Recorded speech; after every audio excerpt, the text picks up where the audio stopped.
Good morning. No, we're resuming with Dr. Mumford and Ms. Dempster. Yes, we swapped their positions just sort of out of a sense of equity.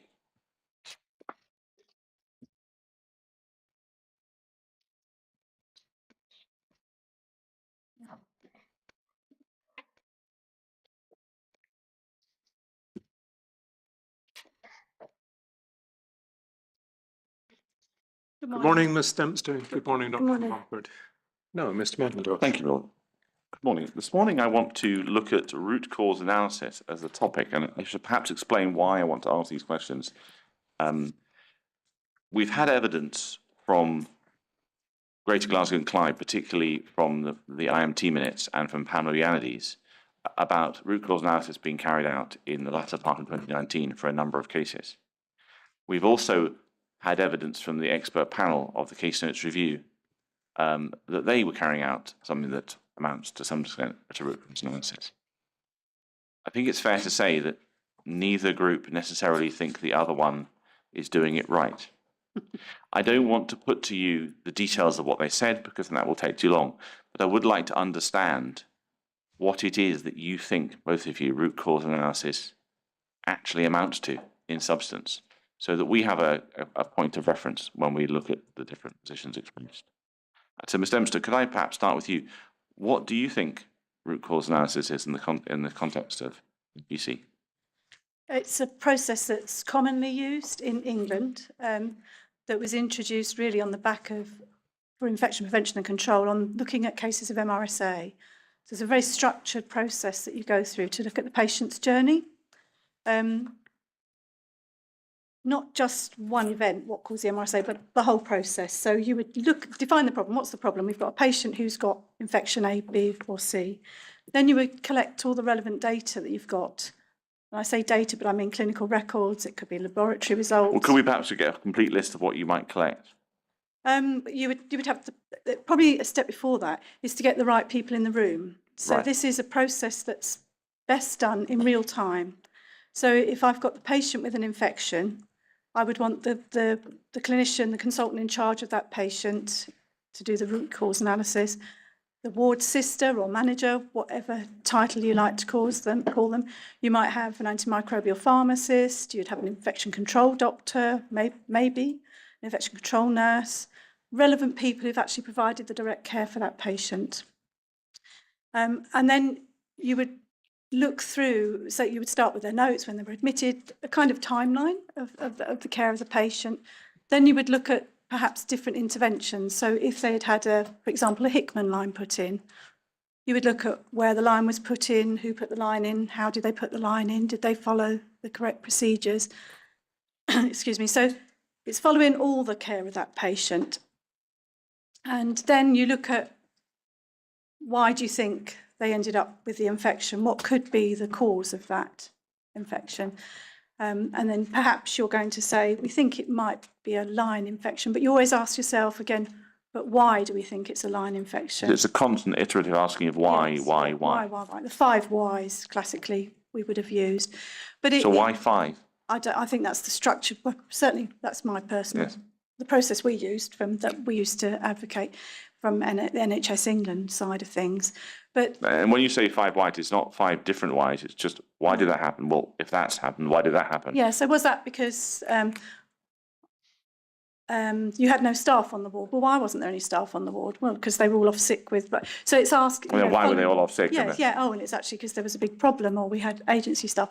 So it's pushing down and down and down to try and find the root of the problem, not just to start by saying they had a line infection. Is it essential that this sort of exercise be done contemporaneously with the events? Is that part of it, or can it be done retrospectively? It can be done retrospectively, but you probably lose some of the depth of the information you might get if you're doing it in real time. If you're doing it quite close to the patient's admission and their care, people remember the patient, they remembered what went on. They might say there was a problem on the ward with, I'm trying to think of a good example, the toilet had broken down. That you remember the patient, and a doctor will probably say why they made the decision around perhaps giving a certain antibiotic. Right. At that point in time. So Also, we would look at drug charts. You might have a pharmacist there if you thought it was an issue about prescribing or incorrect prescribing. But equally, you might follow this RCA through and find that there was very good care. It's not all about trying to find things wrong. It's also about identifying best practice, good practice, things that went well. Is the idea that the team, it's a collective exercise, is that a core part of it or an add-on, as it were? I think it should be collective to get the different views. And you need to have an involvement of the clinicians? Ideally, definitely, yes. Dr. Mumford, anything you'd like to add to that process that Dempster described? Yes, so I'd like to absolutely confirm that A, it needs to be as close to the event as possible. B, you need to have as many people involved in that patient's care as possible, because no one person will know absolutely everything that has happened to that patient and what was going on in their ward environment at the time. Would you expect to see in a root cause analysis, for example, the use of environmental testing results, if that was an issue? If that was thought to be an issue, yes, but you would also include, what other patients on the ward, whether they had similar infections. You'd look at your infection control guidance and the audits of that guidance to make sure that practice was up to scratch. And there were no issues with that either. Might a root cause analysis include epidemiology data about the numbers of cases of a similar sort that have been in that unit over time in the past? I think very much depends. It wouldn't be a routine part of it, but if you were doing a root cause analysis of an individual patient within a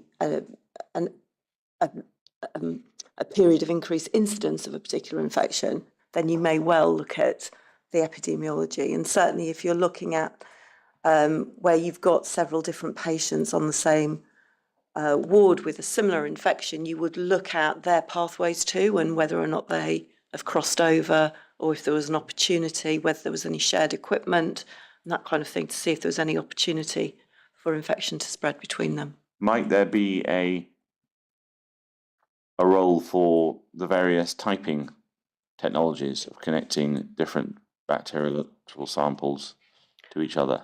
Ultimately, yes. If you waited for that, you would lose a lot of the richness of the process.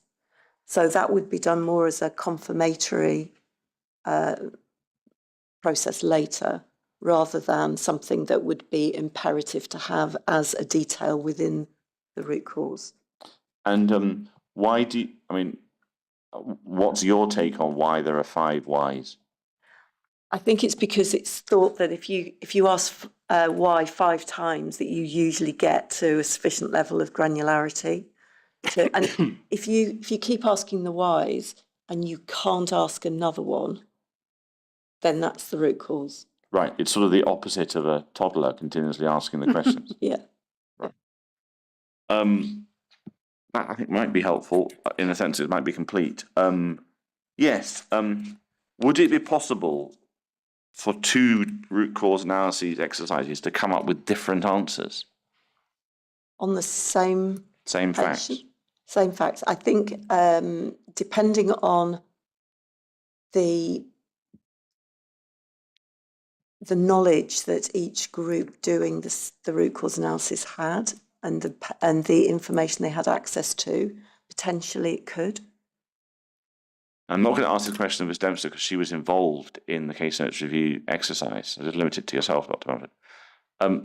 From your perspective, I appreciate you may not have seen the actual full documents produced by either the root cause analysis carried out in GDC in the second 2019 or the individual case analyses in the case notes review. I think that's right, is it? Mm. Yeah. Remember the transcript person? Sorry, yes. Yeah.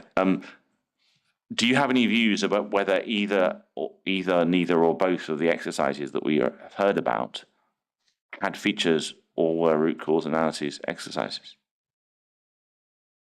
I think that they were really case note reviews rather than root cause analyses. What do you see as the distinction?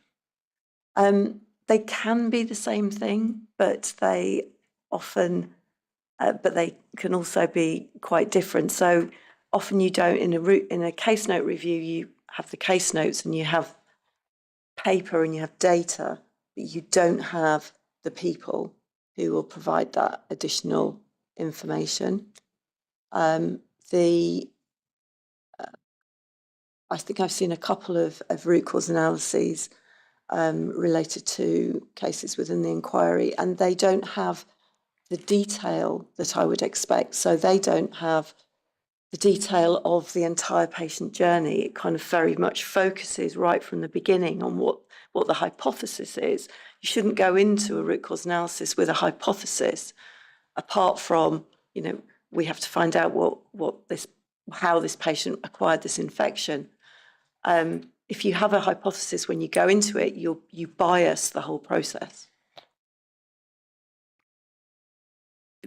What are the principal features then of a case notes review?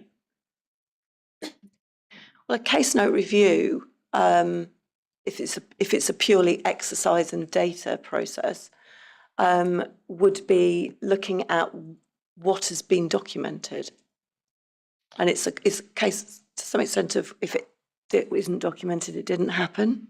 So you can't get the detail from people. So you can't get the detail, and you may not have things like the patient's journey through their admission. You might not know if they changed rooms. You might not know if they left the ward to go to a treatment or an imaging somewhere else. It might not all bring it all together in the same way. Right. And when we hear people saying that root cause analysis are used, well, Dr. Dempster explained that root cause analysis are used in England.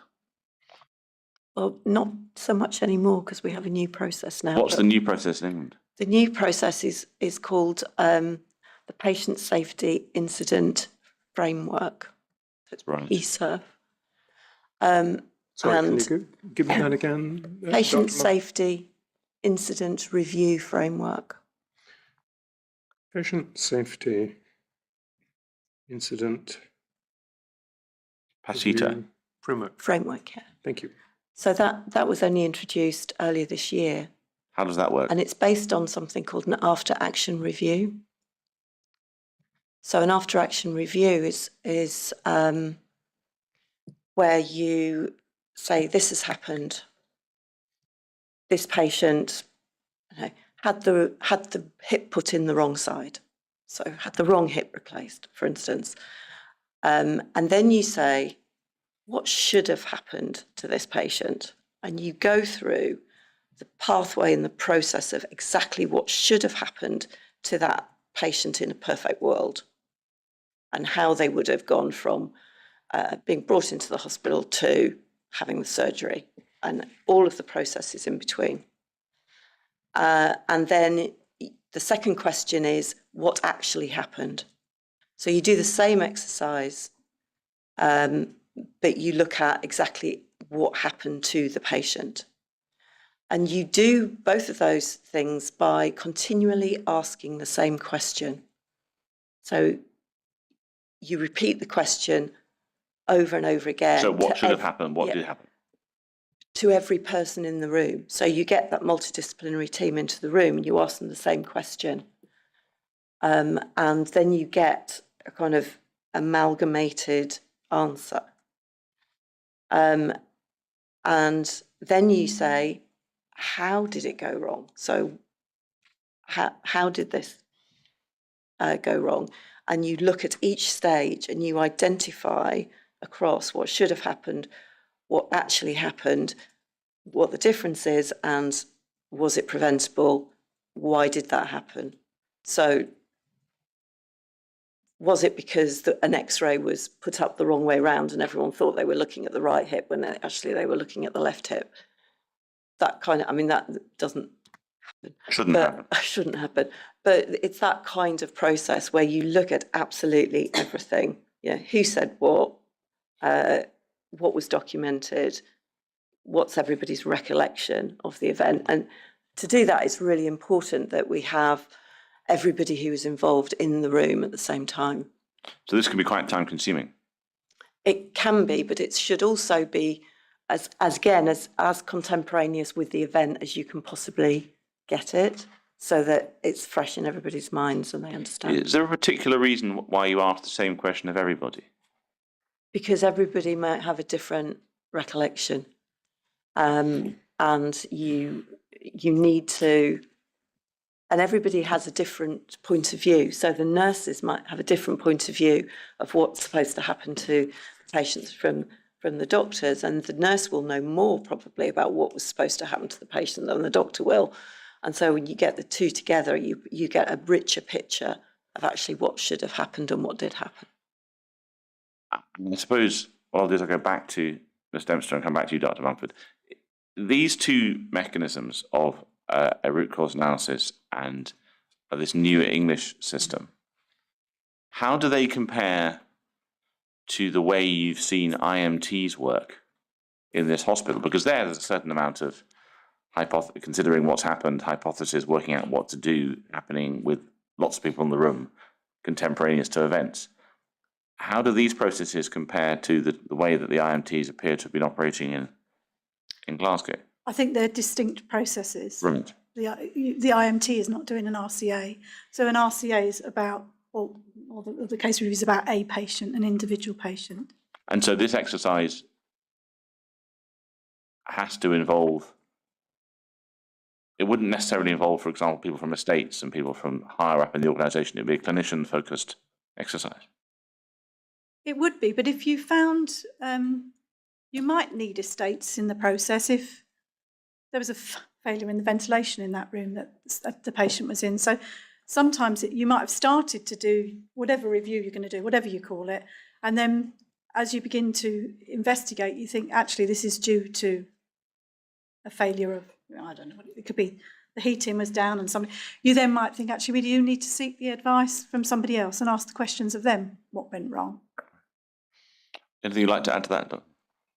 No, I don't think so. I'm proposing to move on to another aspect of IPC practice. And what I wanted to do is, I think I promised to do this yesterday, is to look at the National Invention Prevention Control Manual with Ms. Dempster, Part 3, which is Bundle 27, Volume 4, Document 16 at page 178. Now, this may not be the final current version. I think it's the 2023 version. But I hope it will do. It's mainly the definitions, Ms. Dempster, that I want to look at, because it's all very well for me to say, as I've observed a few times, that as a lawyer, it looks as if it has gaps in it. But it may be that as an infection control professional, you don't see that. And I wonder if we just look at a couple of the qualifiers within these texts, and then perhaps I'll see what Dr. Mumford thinks as well. If we look at the third line within 3.1, definitions of healthcare infection, incident, outbreak, and data exceedance, an exceptional infection episode is defined as a single case of infection which has severe outcomes for an individual patient or major implications for others, the organisation, or wider public health, and give some examples. Am I being unreasonable to imagine that there might be weaknesses in this definition by having words like severe and major within it, or is that a lawyer being unnecessarily nitpicking? Well, when I'm reading this, I think it's quite clear because of the choice of, they've put VHF or, drug-resistant TB, they've given some examples. So these things tell you how serious it is? It does to me, yes. Right, okay, that's helpful. Then if we move on to a healthcare infection exposure incident, the use of the words near miss, is that creating a level of uncertainty that is a problem, or again, is it me being overly pedantic as a lawyer? I think it's more open to interpretation by the person assessing the Than the patient. previous one? Yes. Right. Yeah. Is there anything that you observe that might be, is there any particular risk that arises from that openness interpretation? Perhaps if I was in an organisation and we assessed it and thought, is it or isn't it, and we didn't escalate it, we might be losing the knowledge that goes with that. We're losing knowledge when it goes up to the national agency? Yes, Right. yes. We turn to a healthcare associated infection outbreak.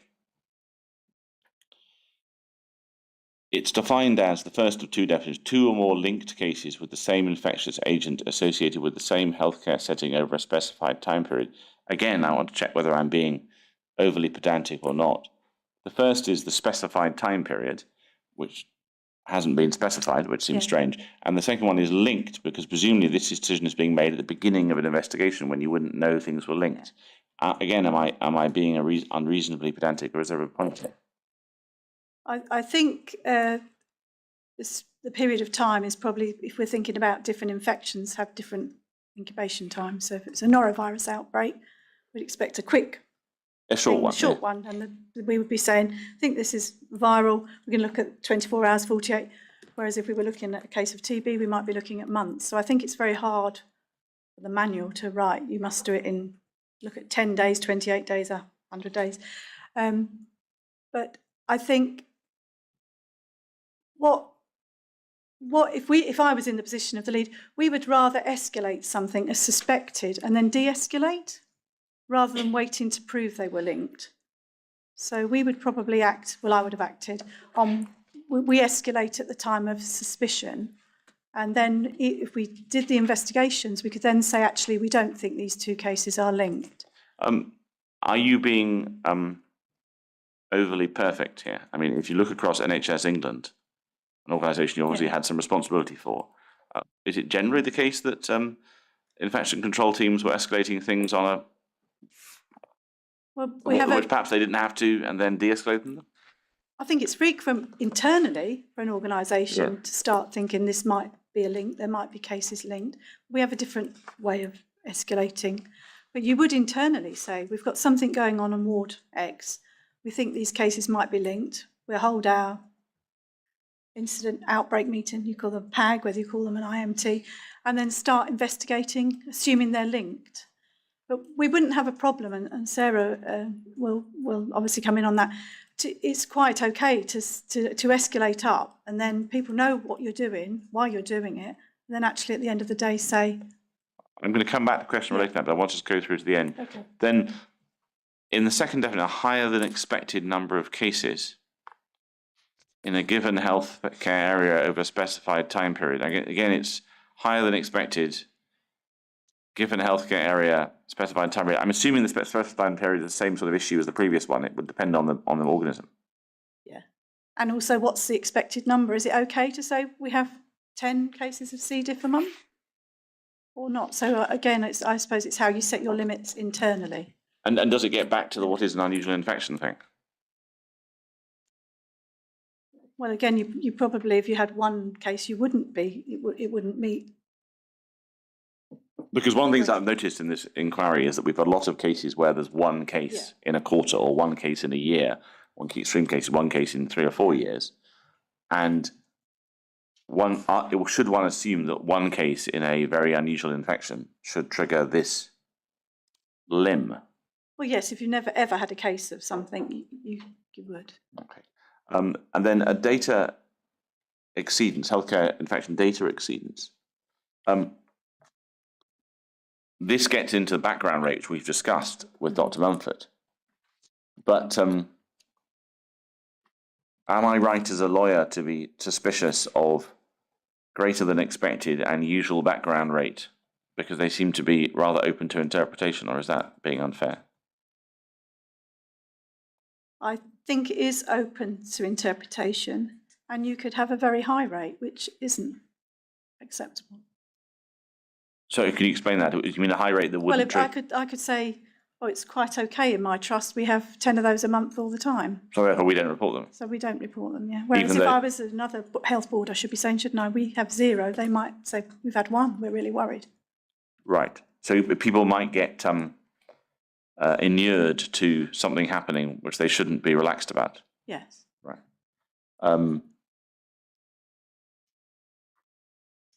And then a healthcare infection near miss instance, again, potential to expose. Is that a similar point to the previous near miss issue? Remember, there's a transcript person. Yes, I was reading as well, wasn't it? Am I being needlessly pedantic here, or is there a... No, I think what you're demonstrating it is open to interpretation. And one hospital A, Health Board A, B may interpret them slightly differently.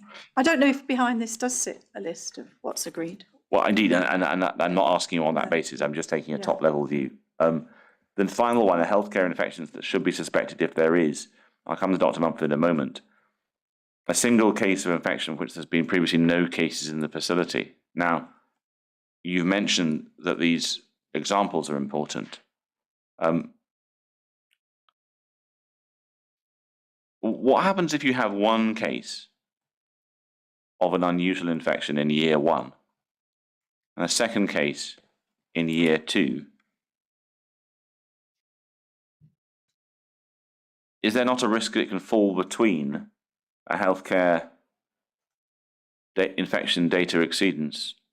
I think fall between all of them, because at the one case, well, we don't report it as one case, that's sort of fine. And then we don't report it in the final one because we had one case last year, so now it's not. We've had one before, yeah. Yes. Yeah, I think there is a risk. Dr. Mumford, anything you want to add to my paranoid questioning?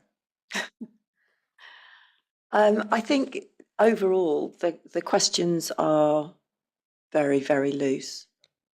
And some of the things that we do investigate and should investigate don't come into any of these categories.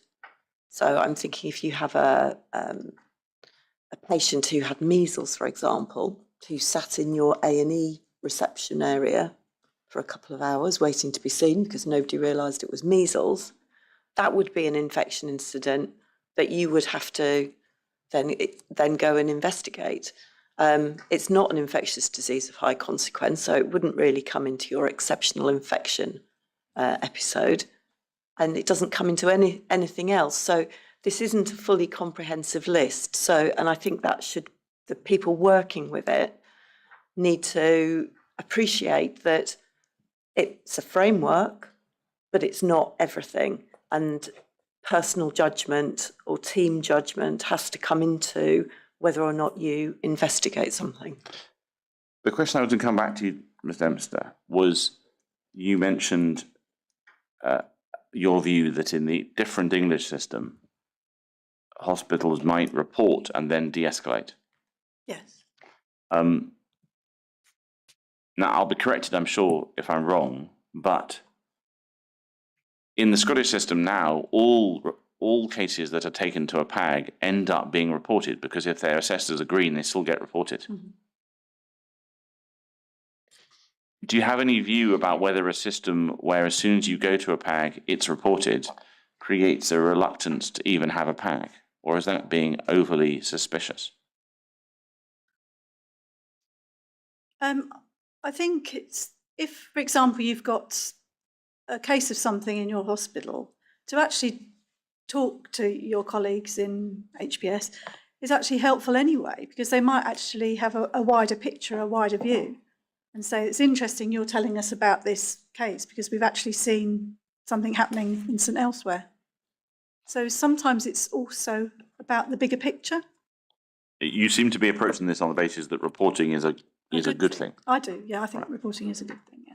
And you shouldn't be, if a reporting thing, reporting is seen as being good, we'd encourage organisations to report whatever it is, whether it was incidents of any kind, a reporting culture is a good culture, I believe.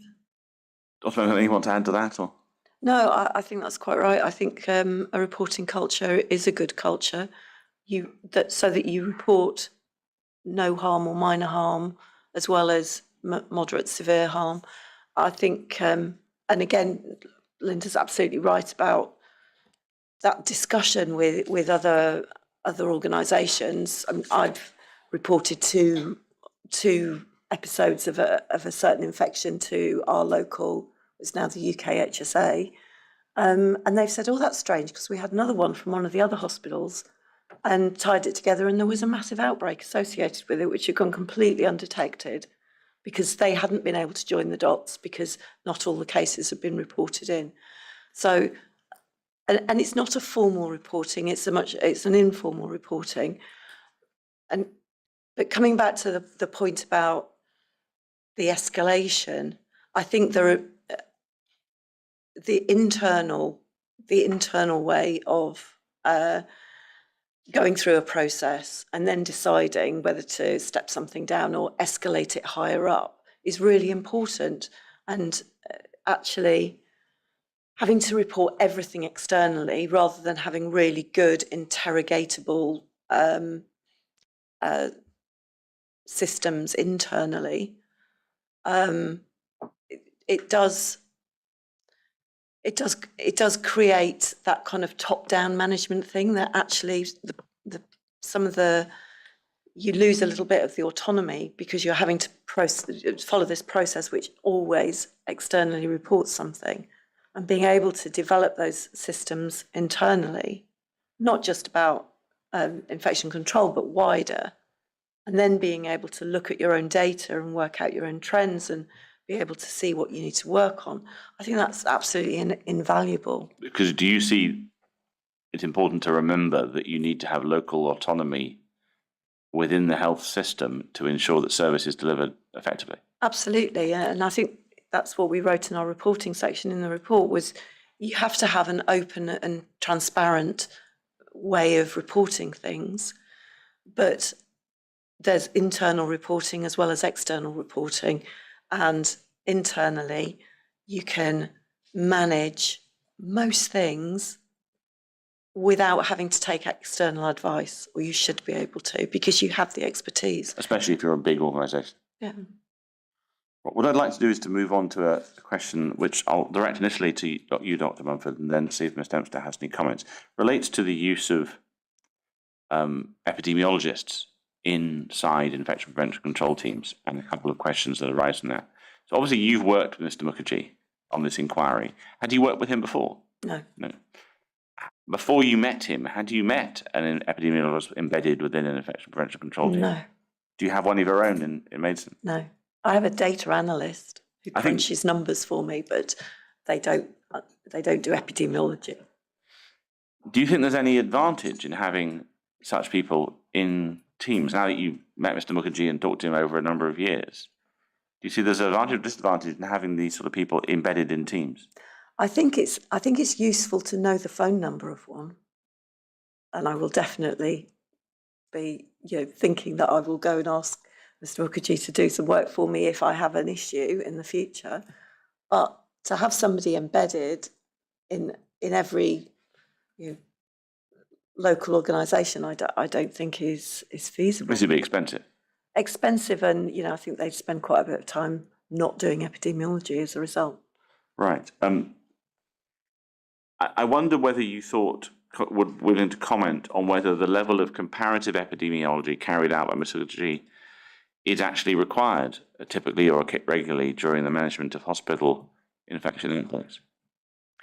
I think if you're looking at something over a long period of time, so you're concerned about whether your rate of something is higher than anyone else, then that comparative data is really useful, because it just benchmarks for you, and you need to look at multiple other organisations because for all the reasons that have already been described.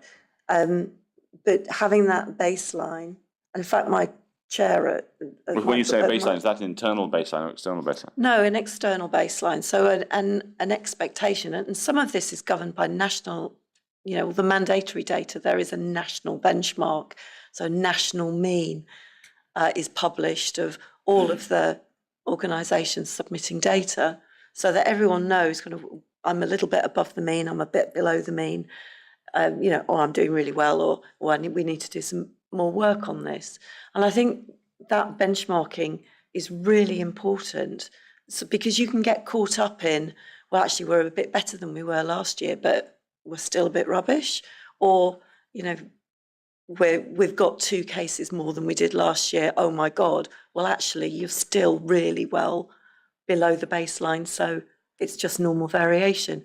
So it gives you a reality check of actually where you are compared with other organisations. Is there an argument that actually the best comparator is having a clear idea of the history in a particular unit, ward, or hospital, and therefore being able to compare with yourself and the past?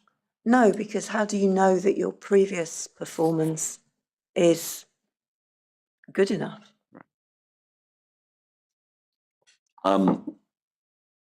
To what extent, I think you might have already answered this when we talked about root cause analysis, but what extent do you think that, or when do you think a full epidemiological report is needed? What sort of scale of incident to understand a problem? So, take you back to my previous experience at the outbreak that I was brought into my role to investigate, or not to investigate, but to manage and turn around. That was where 80-something patients were thought to have died as a result of C. diff in the organisation in which I was brought into. That definitely is of a scale where you would get some epidemiological support. And I think if you've got an uncontrolled outbreak, you have no idea what's going on,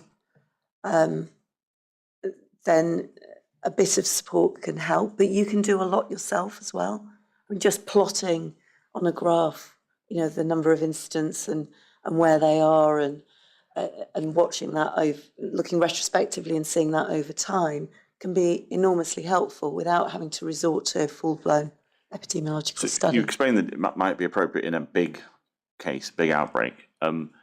In this particular scenario that this inquiry is investigating, we began to see these sort of bits of work being done in the summer of 2018 in the form of Ms. Harvey-Wood and Dr. Peters, then Dr. Kennedy, then the HPS report that got rather delayed until 2019 in Appendix 4 to their document.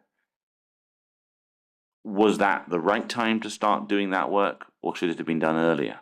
Or should it indeed have waited later? Was it too early? I listened to Ms. Harvey-Wood with interest because she described collecting cases over a number of years and monitoring them to the point where she eventually shared her data in that presentation. And that's the kind of data. Data is no good if it's just data and it sits in a computer somewhere. Data is more powerful if you use it. So it's no good to just collect it. You have to look at it, analyse it, and say, what does this mean? So I think that the time to have done it would have been as the increase in cases was noticed, and to start plotting it and to start seeing what was happening. And when do you think that was? I think it was mid to late 2016, wasn't it? So it's the step up that Mr. Mukherjee's identified that we discussed yesterday. Because one case, or a couple of cases, just say, well, bad luck. We know that we have had cases from time to time in the past. Let's keep an eye on it. You don't think you're being overly demanding of the ability of a team of, well, I use the word team advisedly, a group of microbiologists and infection control doctors and nurses to notice events in 16? Well, towards the end of 16, they had a biomedical scientist who was noticing. Right. Okay, what I want to move down now is the topic of cryptococcus. Unless, Ms. Dempster, you have anything you want to add to the section I just dealt with Dr. No, I was really going to agree, but I think a lot of our bigger organisations in England have epidemiologists, can't even say the word today, and they're often related to facilities undertaking research as well. So they have joint roles that would be doing that. But university hospitals particularly. Yeah, but equally, the sort of data that we saw from Ms. Harvey-Woods is the sort of data that I'm used to seeing from most microbiology departments that would have the ability to provide those reports ongoing. And I've seen them regularly in different reports, whether it be relating to haematology patients, or it might look at rates of infections in a neonatal intensive care. So that data is often used. Thank you. Yeah. I think this question is quite difficult to ask. And I think you'd be quite understandable if you sort of recoiled from answering it.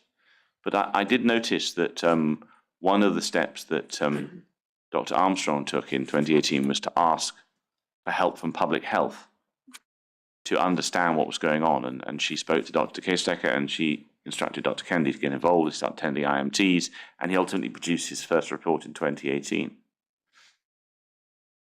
And it may be that the boundaries between public health and infection control are different in Scotland, and therefore you're nervous about getting involved. Do you think that's the right place to go for that sort of support, Dr. Mumford? It can be. I think I'm going to sit firmly on the fence on that one. I think it depends to a large extent.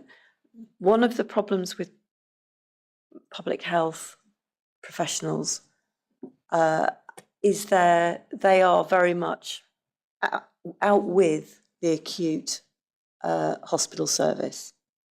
So although, you know, if we have an outbreak, we would invite our local public health team to send a representative to our outbreak meeting. We wouldn't actually expect them to tell us what to do or how to resolve the outbreak. They're there for information purposes, and in case we need them to support with anything outside the hospital. But so they do you know, some epidemiology work, so they could assist with that, but actually to advise on what's going on inside the acutes, I think their knowledge base is much more centred outside an acute. And who would you see as being able to provide that advice within if it's not public health, who is it? It's probably the HPS. So externally, as was indeed done. If you haven't got anyone internally who can, you know, if your microbiologists aren't confident to give that advice, your infection control doctors, because they would be the people who would be expected to have the most expertise. Okay, I'm going to turn now to cryptococcus. Obviously, your main report predates Mr. Bennett's report on cryptococcus, and we just put that on the screen. Bundle 21, Volume 1, Document 9, page 738. I'm not going to obviously go through it, but I want to check that both of you have read it when it came in. Yes. You cover your views on cryptococcus in chapter 10 of your main report, which is at page 168 of the same bundle. And your conclusion is at paragraph 1028. If we could just step through to that. Now, the last two paragraphs seem the most important ones to focus on. That Greater Glasgow conclude there's not a sound evidential basis on which to make a link between the cryptococcal infections, subsequent death, and the presence or proximity of pigeons or their excrement. And you then reach the conclusion at this stage, however, failing to provide HEPA-filtered mechanical ventilation to the hemato-oncology, neutropenic patients, minimal air changes per hour, poor airflow, and lack of airlocks, allowing air to flow from a general ward into the Unit 4B, reducing the effectiveness of protective isolation and allowing pigeon ingress into plant rooms, result in unmitigated risks, which in our opinion have contributed to the risk of patients acquiring airborne infections whilst in the hospital. Now, at a very top level, I'll start with Dr. Mumford. Is there anything within Mr. Bennett's report that causes you to adjust, change, or revise the conclusions you reach in this chapter of your report? No, there isn't. I think Mr. Bennett's report supports our view that the failure to provide adequate isolation through ventilation was a likely cause or a likely contributor. Are there any particular parts of Mr. Bennett's report that you feel are significant in that view? Well, I mean, the part of his report where he went through each hypothesis within the Hood report, and yes, and explained why each hypothesis, what his opinion was on each hypothesis and why. I think that's significant in where we've taken that his view would agree with ours. Ms. Dempster, have you got any thoughts from what was in Mr. Bennett's report and how it affects your conclusions here in this chapter 10? No, I agree with Dr. Mumford. Now, I wonder if we can look at something Mr. Vine says, which is in bundle 25, page 371. Now, this is a paper I'm going to come to in detail after the coffee break, and it's a. I'm just going to get to my page on my copy so I can take you to a particular paragraph.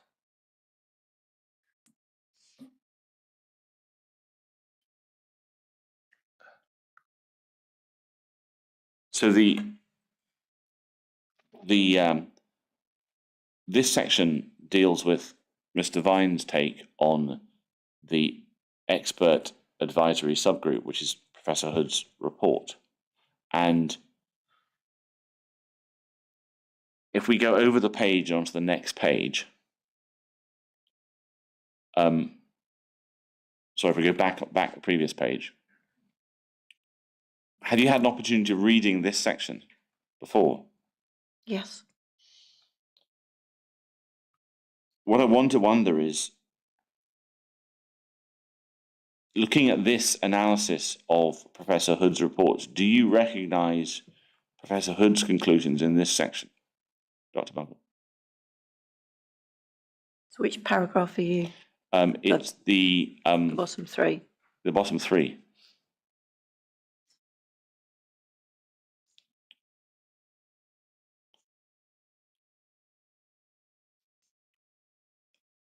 What I wondered was, I mean, for the wrong person to ask about this, is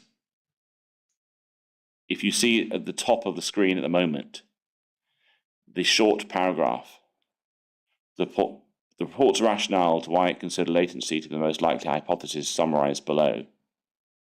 And then there was the very significant issue of dormancy and reactivation.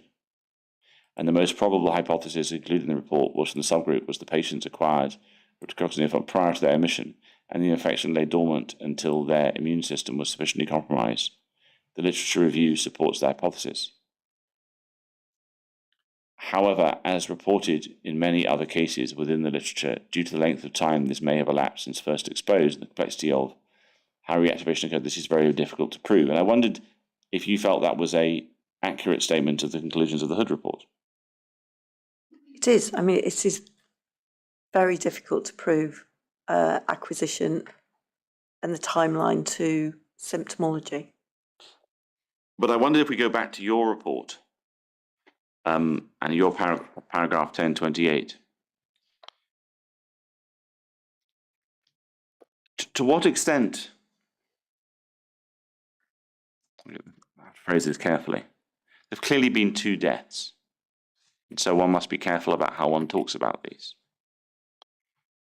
But to what extent does the question of whether it is determinable, it can be determined whether the deaths of those 2 patients were caused by cryptococcus that came in through the ventilation system in any way, relevant to the question of whether there should have been HEPA filters, positive pressure, and, depending on your view of Mr. Hoffman's evidence, air change rates for those patients? They're completely independent from each other. Oh, why do you say that? Because there is absolutely no question that they should have been provided with HEPA-filtered mechanical ventilation and the appropriate level of isolation facilities. That their conditions needed. The fact that we can't prove where the patients acquired it from is kind of immaterial, because as we say in paragraph 1028, the risks were unmitigated. So there was nothing to prevent this happening and for the infection to have been acquired in the hospital. Now, I appreciate that this question may push at the edge of your expertise, so I'd be grateful if you tell me I've gone too far. But we had a discussion yesterday about the consequence of the hospital generally being 3 air changes, albeit there's no requirement for those general areas to have HEPA filters. and only having a small number of isolation rooms, and not treating the whole of wards 2A and 4B as neutropenic wards, and we discussed all those issues yesterday. Had 2A been built as a neutropenic ward in terms of the ventilation guidance, would it have had HEPA filters for the whole ward space? I would like to think so, because the guidance says ward, not rooms. But I suspect it's open to some interpretation. But in an ideal world, yes, it would. But in any event, Ward 6A, as built, was never going to be a neutropenic ward, was it? No. No.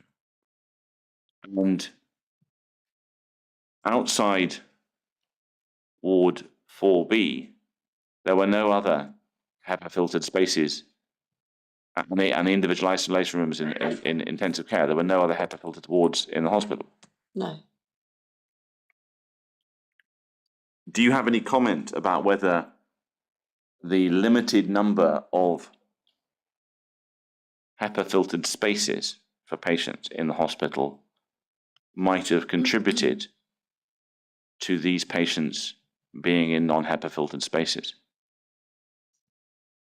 Or do you not have enough information? No, because you. Do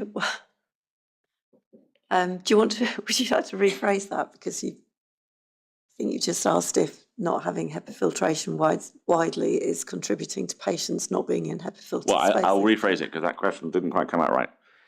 I don't think it did. Internally in my head, it sounded an excellent question, but I'll rephrase it. It seems to be the case that the only HEPA filtered spaces in the hospital were a small number of isolation rooms at that point in time, and parts of Ward 4B. Now, we have 2 patients who end up in non-HEPA filtered spaces. 6A was never going to be a HEPA filtered space. To what extent is there any connection between the limited number of HEPA filtered spaces in that hospital and the fact that these 2 patients ended up in non-HEPA filtered spaces, even though they were without prophylactic antimicrobial medication? I think it's clearly significant, isn't it? Because the more HEPA filtered isolation rooms you have, the more flexibility you have to place patients appropriately. And clearly, if you have patients who cannot take antifungal prophylaxis for whatever reason, you would want them to be in a highly protected area when they're neutropenic. Ms. Dempster, is there anything you'd like to add on this topic, particularly over the placement issue? No, I think I agree with Sarah. If you've only got 10 rooms, you've got to choose the 10 people that can go in there. And that's... Now, I want to move on to a different topic within cryptococcus. Over the spring and summer of this year, the inquiry asked NHS Greater Glasgow for confirmation of the total number of cryptococcus cases or infections in patients in the health board area with any connection to the hospital between 26th of January 2015 to date. And it's fair to say these included both patients with a limited connection to the hospital and patients who'd spent a considerable amount of time there.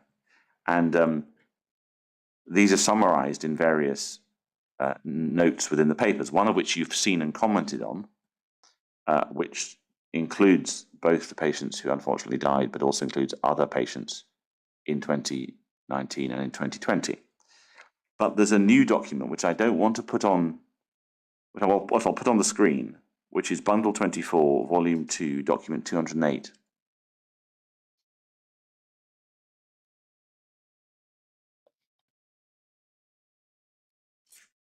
Now, I can put it on the screen because it doesn't contain an awful lot of information.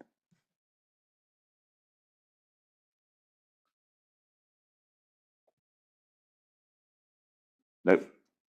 It's Document 208, I'm sorry. I neglected to write down the page number.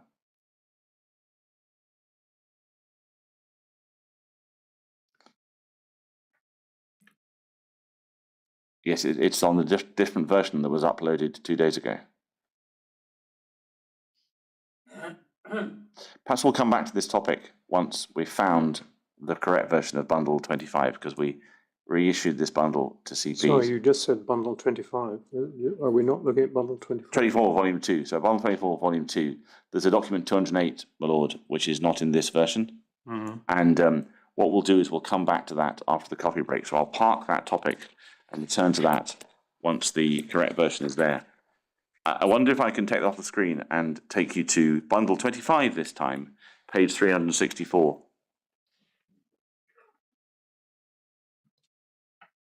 So this is a paper produced by Mr. Vine, which was submitted to the inquiry last year, which I think it's only fair that we should consider it on its own terms with both you, Dr. Mumford and Mr. Dempster.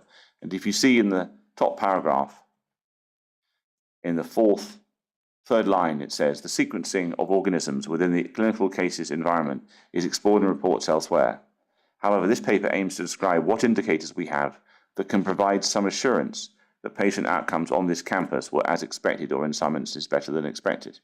Now, I only want to look at this paper for the purposes of its own attempt, what it was attempting to do, rather than critique it for something it wasn't attempting to do.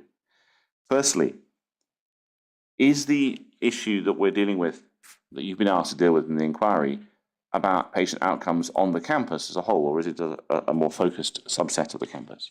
No, it's a very much more focused subset.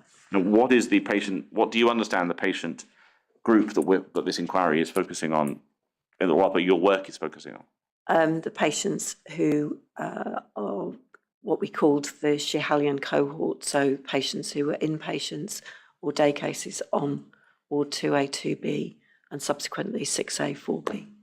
And obviously, we'll come back to the remembering it's the patient outcomes on the campus as we go through this report. But I wonder if we can go to the next page, 365.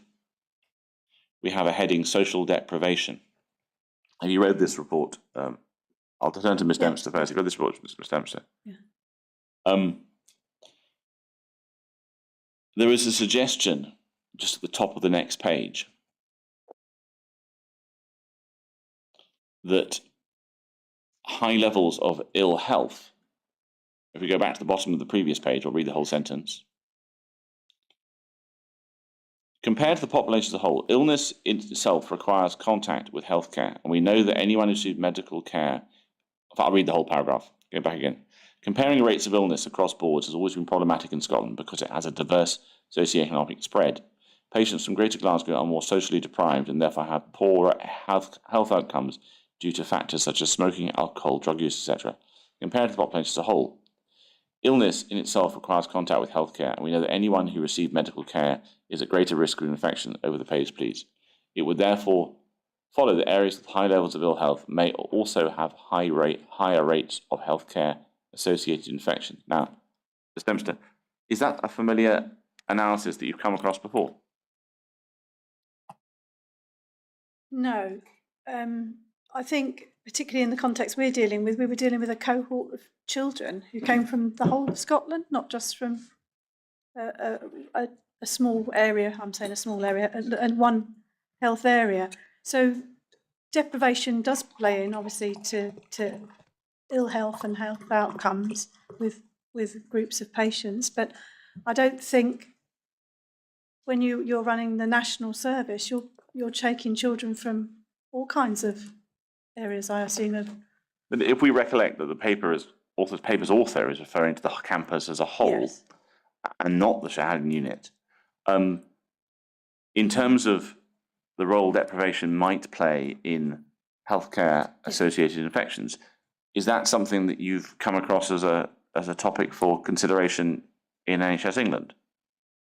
Not specific to infections, but obviously the broader health. The broader healthcare outcomes, and so you've not been aware of suggestions that areas of England that might have similar patterns of deprivation to Glasgow having understandably higher rates of healthcare-associated infections?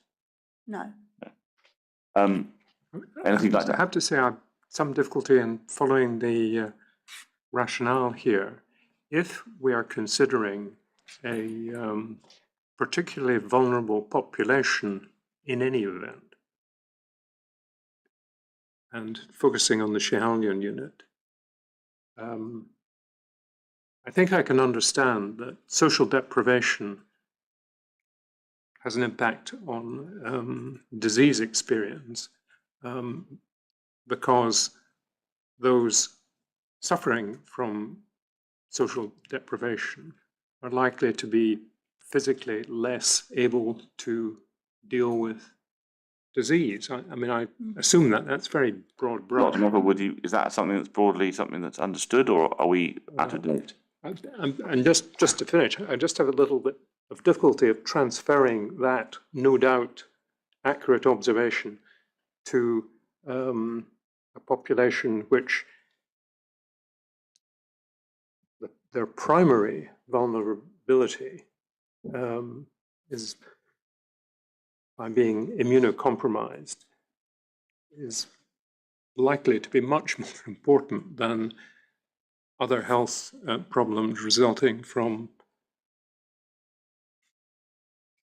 broader considerations. I don't know if I'm putting that very well. There is no doubt that there is a link between deprivation and ill health secondary to deprivation, leading to poorer outcomes in general in hospital treatment. Whether that necessarily includes a higher risk of healthcare associated infection, I would question, because I think the extremes of age, so the very young and the very old, have much higher rates, whether or not they are deprived or come from a low socioeconomic background. And I think Lord Brodie is correct in saying that you know, the neutropenia represents a much higher risk than any risk associated with social deprivation, but it may be that there are underlying issues such as poor nutrition, which could impact over and above the impact of neutropenia. Thank you. What I want to do is go to the next page of Mr. Vian's paper, which is page 367, and discusses various external data sets that she suggests are relevant to outcomes across the whole campus.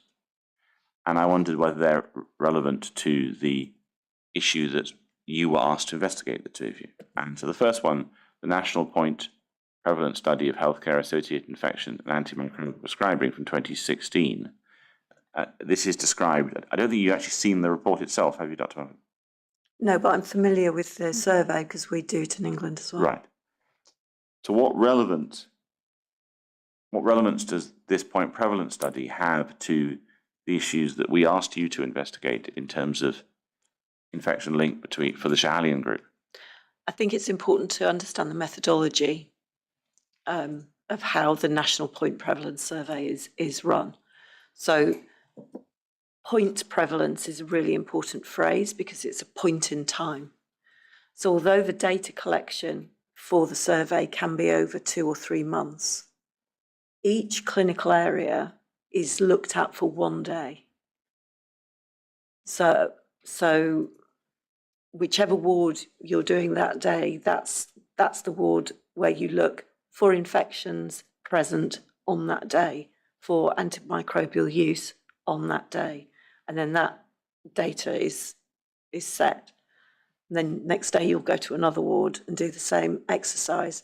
So what it doesn't do is present to you a longitudinal study of healthcare associated infections, environmental infections, whatever.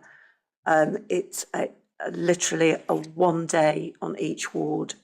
So potentially has the facility to miss infections. Thank you. What I want to do is pop onto the next page, page 368, And there's some data drawn out from this study.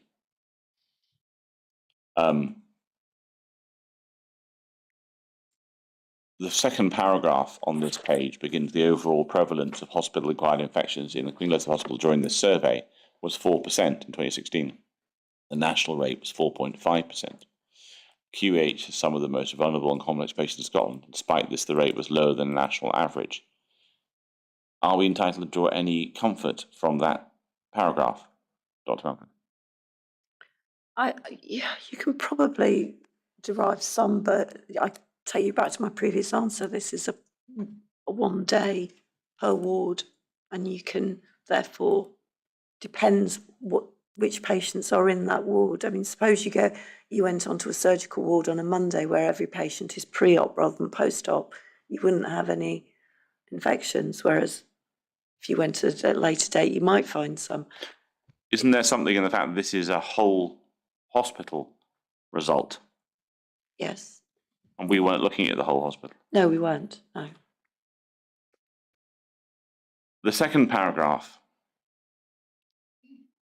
I just wondered two questions about this. It reads: the Children's Hospital throughout Scotland is sufficiently different that comparisons are less meaningful. The Royal Hospital of Children's Glasgow 3.6, Royal Aberdeen Children's Hospital 0, and the Royal Hospital of Sick Children Edinburgh 7.7. Now, firstly, could that difference be explained by the fact it's a point prevalence study? Yeah. Is that a different position taken from some witnesses when they read the HPS report that compares whole hospital infection rates between the Royal Hospital of Children and Aberdeen and Glasgow? It's not really. It's still the same. You're looking at the whole hospital. You're looking at the global rate rather than a specific rate for a specific specialty. You don't look at what the patient mix looks like. So I think you have to look back. For each individual hospital, they're also provided with how you did last year and what the average is, so that you can say, well, actually, we were improving on last year. We might still have a bit of a way to go to get to the average. So people do use this as a comparison thing? Yeah. So it's not completely useless? No, it's when you're dealing with a whole hospital, it's actually a really useful report to have. And so how would you use it for a whole hospital? It tells you where you might need to focus. So it will give you a result by specialty, or ward, so you can see where you might have an issue that you might want to investigate more.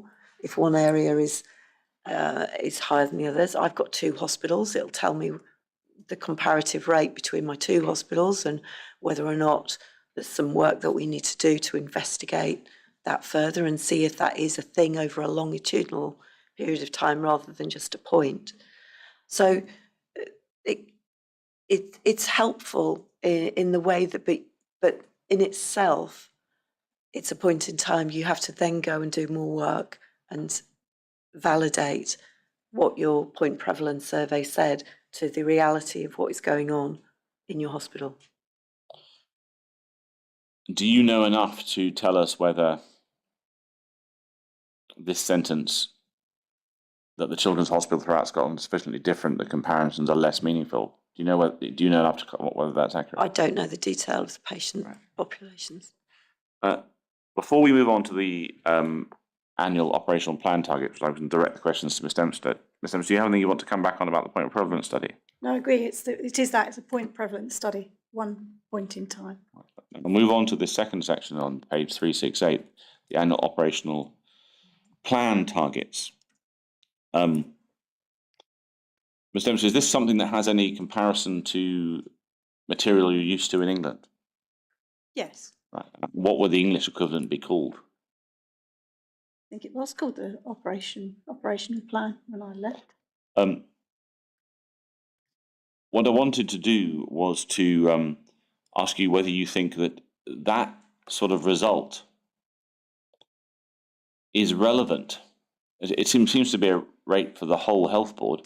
Do you think it's relevant to the exercise we asked you to carry out, whether there was an infection link for the Schahelian cohort? No, Well, why do you say that? because as you said, it's for the whole health board. And if it's for the whole hospital, is it relevant? No.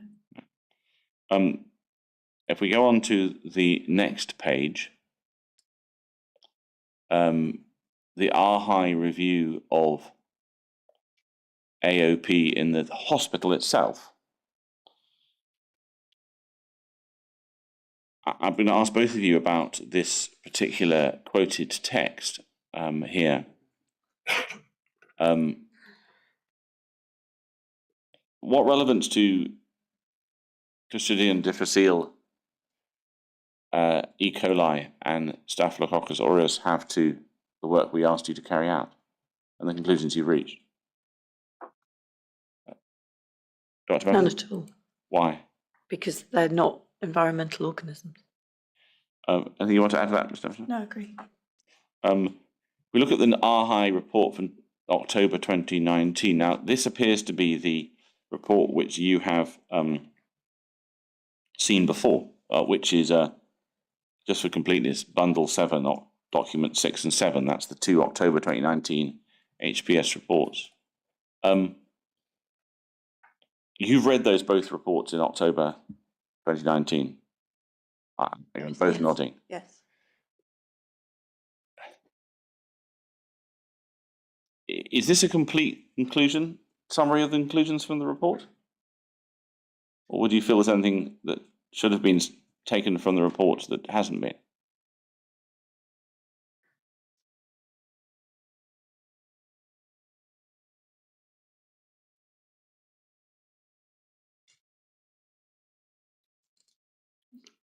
It doesn't actually state what the report is about. This is about. Because what was the report, as you understand it, the 2019 report about? This was about looking at the cases specific to the Schihalian group. Yes, so this is a Schihalian unit Yes. only report, unlike the other ones, right? Yes. It's the first bullet point. If it is the case that the 2019 report says that approximately a third of cases of positive blood culture of environmental organisms had a polymicrobial episode, Dr. Mumford, is that reassuring in the way that the author of this report seems to think it is? Or is it consistent with your conclusions? No, it doesn't. I don't think it makes any difference. It's an observation more than a recommendation, isn't it? Is it an observation that's relevant to the conclusions you've reached? I don't think so. I mean, it's interesting in that if a third of the cases were polymicrobial, that means the risk of having a polymicrobial blood culture when you have environmental organisms involved is higher than the normal you would normally see in a blood culture.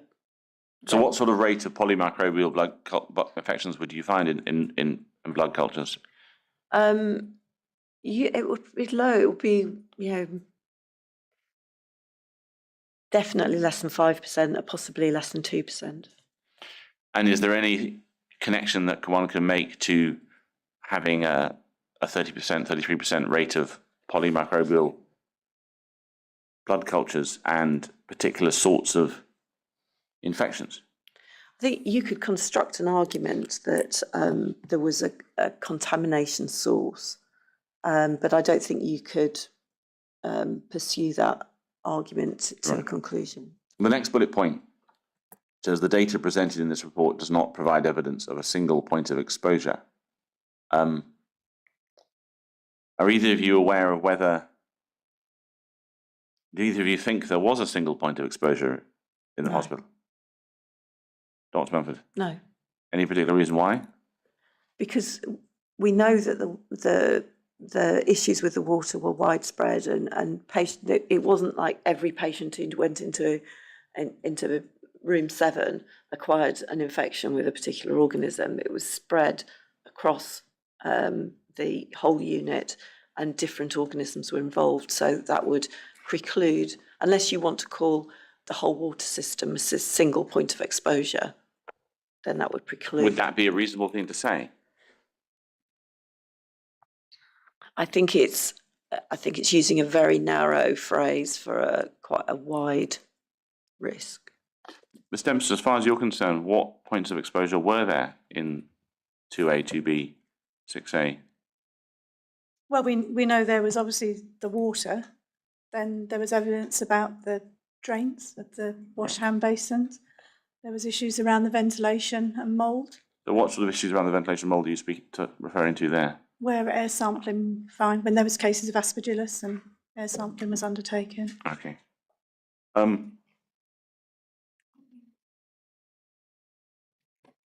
I wonder what significance you thought the third bullet point has.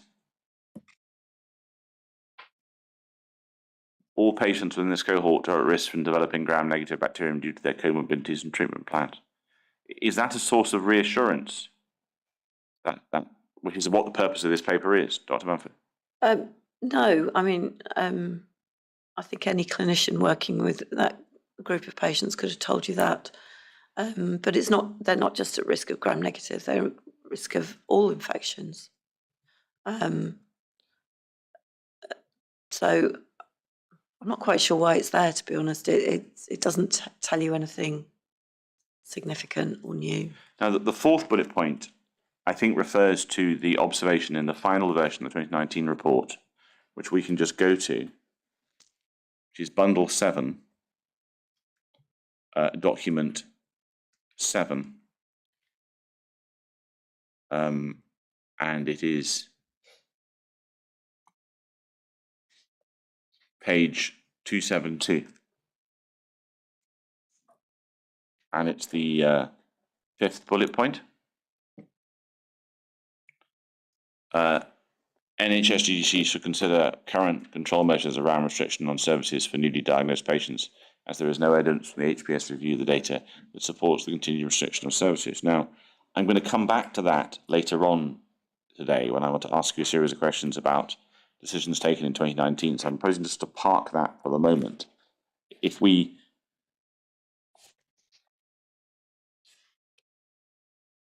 go back to Ms. Devine's document to page 372 of Bundle 25, page 372, please. Now, I want to look at Ms. Devine's conclusions. The question posed at the beginning of this paper was, did the estates issues in Queen Elizabeth RIT impact on the safety of patients who have clinical care within the buildings? This paper is a summary of what we can say with regard to patient safety using the indicators that are available. The data presented shows that the hospital has lower rates of hospital-acquired infection than other hospitals in Scotland, that whole genome sequencing has not supported links to the environment, water and air, that our population is vulnerable due to both deprivation and resulting ill health and deprivation. The context of health provision must also be considered in that GGC provides new innovative national services that often require more creative, complex, aggressive or invasive techniques to cure patients of disease that unfortunately often has, as an unintended consequence, an increased risk of infections. Ms. Dempster, would you agree with that summary, or would you take issue with any parts of it? Well, as we went through, excuse me, the points that we talked about, they're not documents or resources that will provide assurance that the risks of the environment were there, which is what she's saying. It's effectively these sources don't provide the reassurance that... Yeah, the assurance about the environment. Would you accept the final paragraph, final sentence?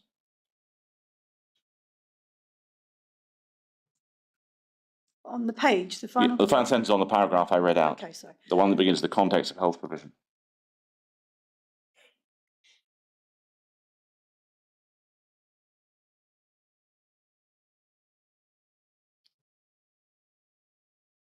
No. Why not? Well, the way I read that, it's like it's saying people got infections because it's okay, because they were very... You don't think you're being a little bit cruel there? I probably am being very cruel, but if I read that and that was my child or they were my relatives in that hospital, I wouldn't like to read that statement.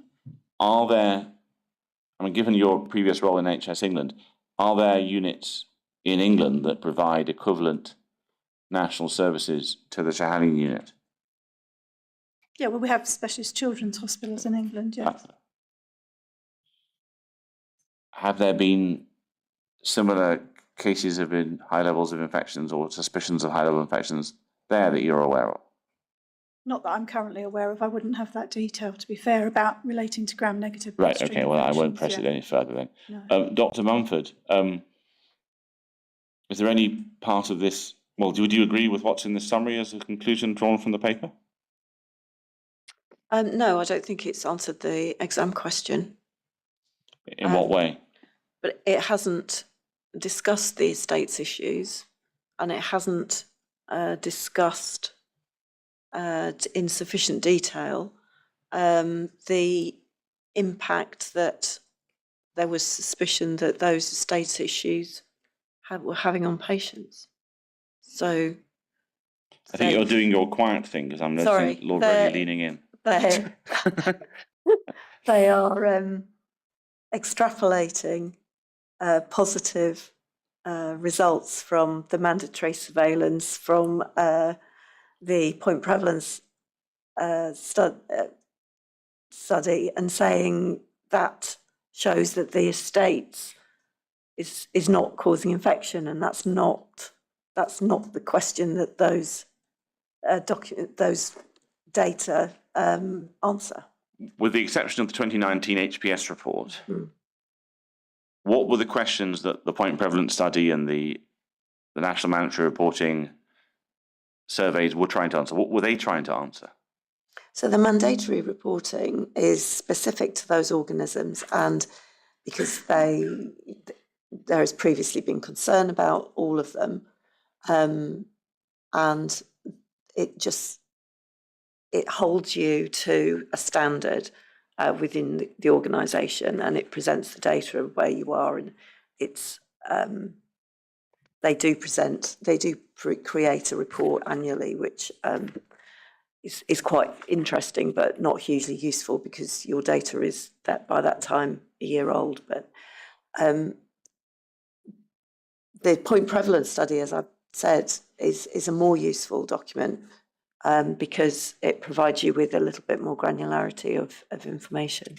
Thank you. Is there anything else you'd like to add, Ms. Dempster? No. But I know it's 5 minutes early, but I'd like to not move on to my next topic before I've gone back and done the cryptococcus thing when you found the right page. Wonder if we might take the coffee break now. Can't see any difficulty in that. Could I? We'll take our coffee break. If I could ask you to be back at 11:45. Thank you.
Ms. McIntosh. Thank you, Lord. Now, I wonder if we might go to Bundle 24, Volume 2, document 208, page 216, which is a document refreshed on the objective net system earlier in this end of last week.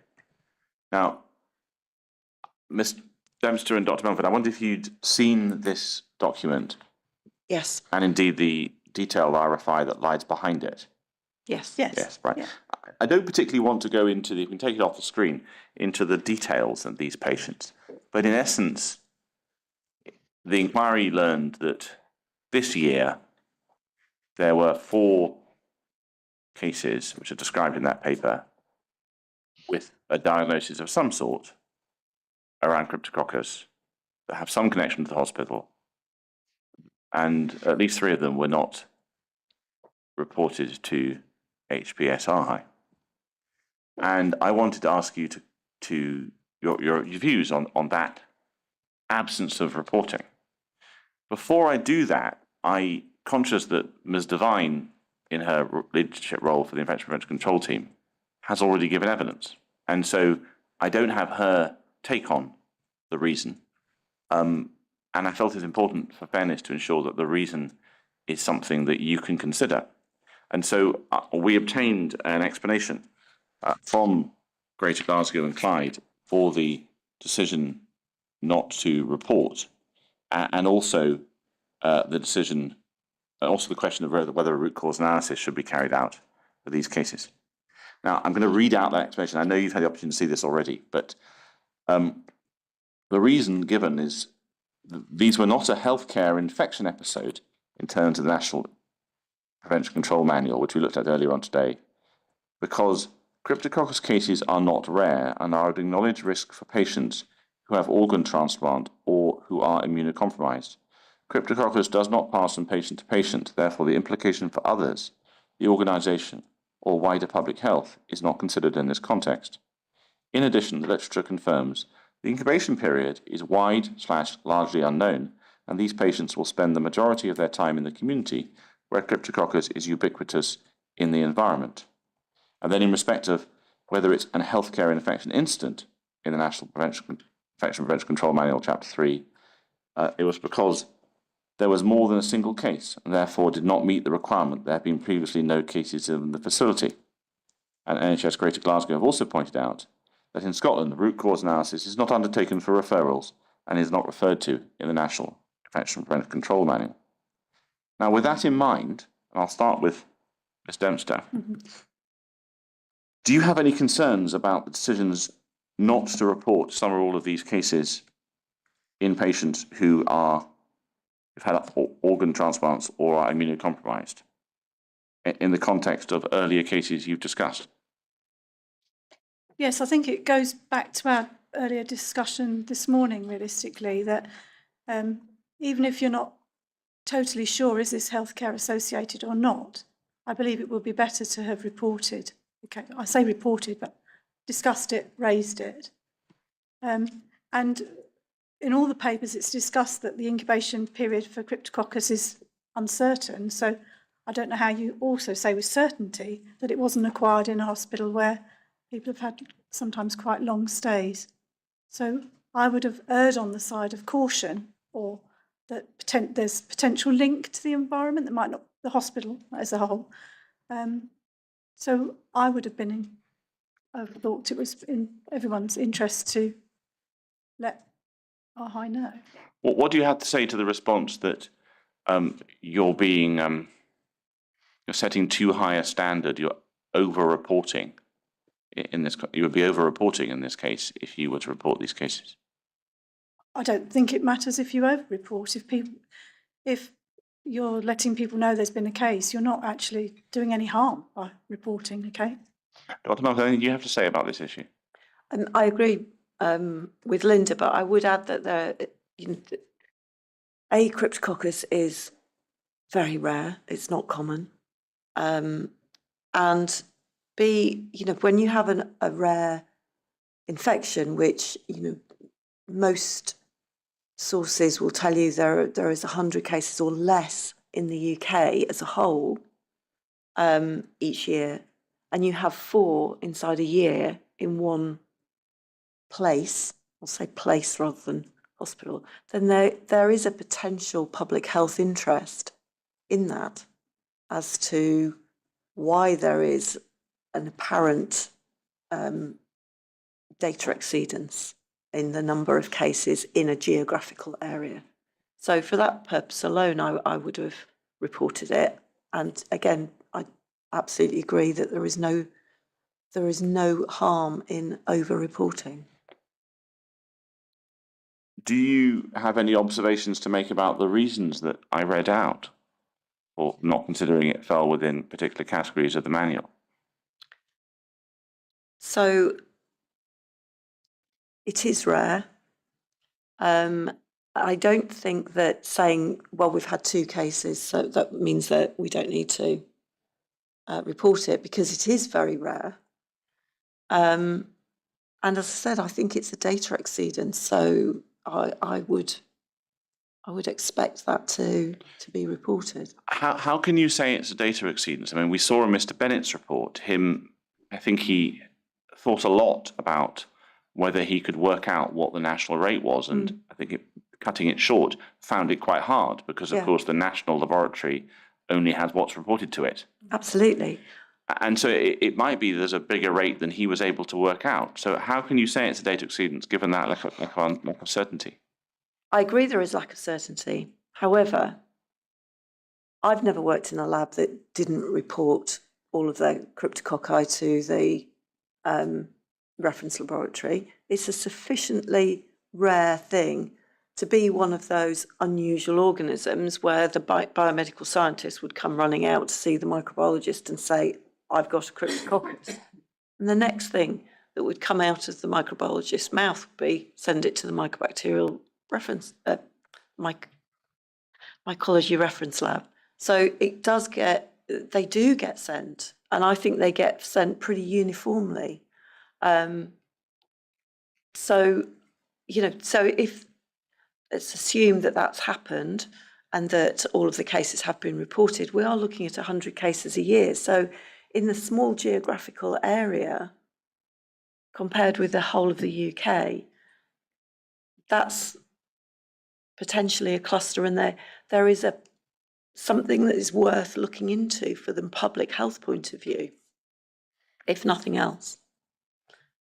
Now, as to that, I haven't got into probably worth saying for this point, we haven't got into the inquiry the exact wards these patients were in, the nature of the condition they were in for beyond the category of organ transplants or immunocompromised patients.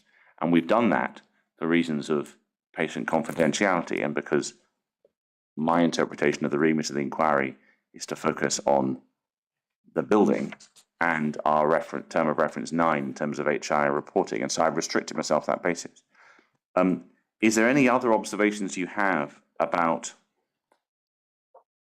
the way NHS Greater Glasgow has responded to what are now more than a handful of cryptococcus cases with some connection, albeit in some cases quite short periods of time, to this particular hospital? I think I would want to be taking it quite much more seriously than they appear to be doing. I would certainly want clinical reviews on all of those cases to see if there was anything that would predispose them to cryptococcus, if there was anything both in and out of the hospital that would suggest a cause. I mean, did the patient keep pigeons, for example, would be, a good question to ask. I mean, you've seen an RFI response that contained a patient who kept pigeons, so that is not an unreasonable question. No. So I think that you should have a curiosity. I think curiosity is a really important quality to have when you are in the kind of roles that Linda and I've done, and when you are looking at healthcare and you have unusual things happen. And I think to have that curiosity is really important. And that's the approach I would have taken with these 4 infections. That curious what else can we find out about this? What can we, what can we reassure ourselves that it's not come from the hospital, but B, is there something bigger going on that we need to know about? Thank you. Ms. Dempster, anything else you want to add on this topic before we move on? No, No. What I want to move on to now is a series of questions that have been posed by core participants. Now, they're not particularly about the same topic, so this will be a little bit eclectic. I think I'll direct the first question to Ms. Dempster, which is, are you familiar with the term, which I think was used by Dr. Inkster, of opportunistic premise plumbing pathogens? no, Had you heard that before? Heard in evidence? no. Dr. Mumford, you heard it before? No. Dr. Mumford, as a perhaps I should get a note of opportunistic premise, as in a place, plumbing pathogens, OPPPs. Dr. Mumford, do you recollect the evidence from Dr. Inkster about this? I don't actually know. Well, in that case, I think I'll move on. We've covered this specifically before, but I wanted to cover it again because there's a particular question we asked. To what extent can Enterobacter and Klebsiella be acquired from an environmental source and not the patient's gut? Dr. Mumford. I think different organisms on that list have a different risk. So the Enterobacter is known to populate drains, for example, and the biofilm within a drain. I wouldn't expect to find a Citrobacter under those conditions. What about Klebsiella? Klebsiella, again, you can find in drains, and there have been very well recognised outbreaks associated with Klebsiella in biofilm in drains. If there was gut translocation taking place amongst the Schehallien cohort patients that gave rise to bacterial anemias from organisms such as Delphtia, various organisms, Delphtia, acidovans, Crupividus, Paulus, and Chrysonomus ideologies, would we have noticed these? I think it would be very unlikely that those organisms would be in the patient's gut and be in order to be translocated. They would be in, if they were in there, they'd be in exceptionally small numbers because of the pressure of the rest of the biome. If we look at, this is a different topic, but I'll come back to Dempster in a moment on this one. If we look at the context of an immunosuppressed patient showering with a Hickman line, would it be fair to say that very low concentrations of bacteria in the water may be sufficient to cause an infection? Yes. Ms. Dempster? Agree. What does very low mean in that context? I mean, I asked the question, but what is the level of, how little bacteria do you need in the water before it would cause a risk of infection to a Hickman line immunocompromised patient? I'm not sure that's ever been scientifically proven, but the problem would be that bacteria naturally adhere to plastic surfaces. So if the bacteria adhered to the plastic surface, that would be give them a portal of entry either through the skin where the line enters or through the port at the end. I suppose there's a supplementary question I might try and ask. Can I just clarify, and I may just be revealing extreme ignorance, just slightly concerned about movement between risk and possibility. I think I've assumed that one requires only one bacterium to result in or contact between person, and one bacterium is sufficient to actually cause an infection in that person. Am I right about that or wrong about that? I think you're wrong. I'm wrong. Can you help me with that? So most bacterial infections will have what we call an infectious dose. Sorry, an infectious dose.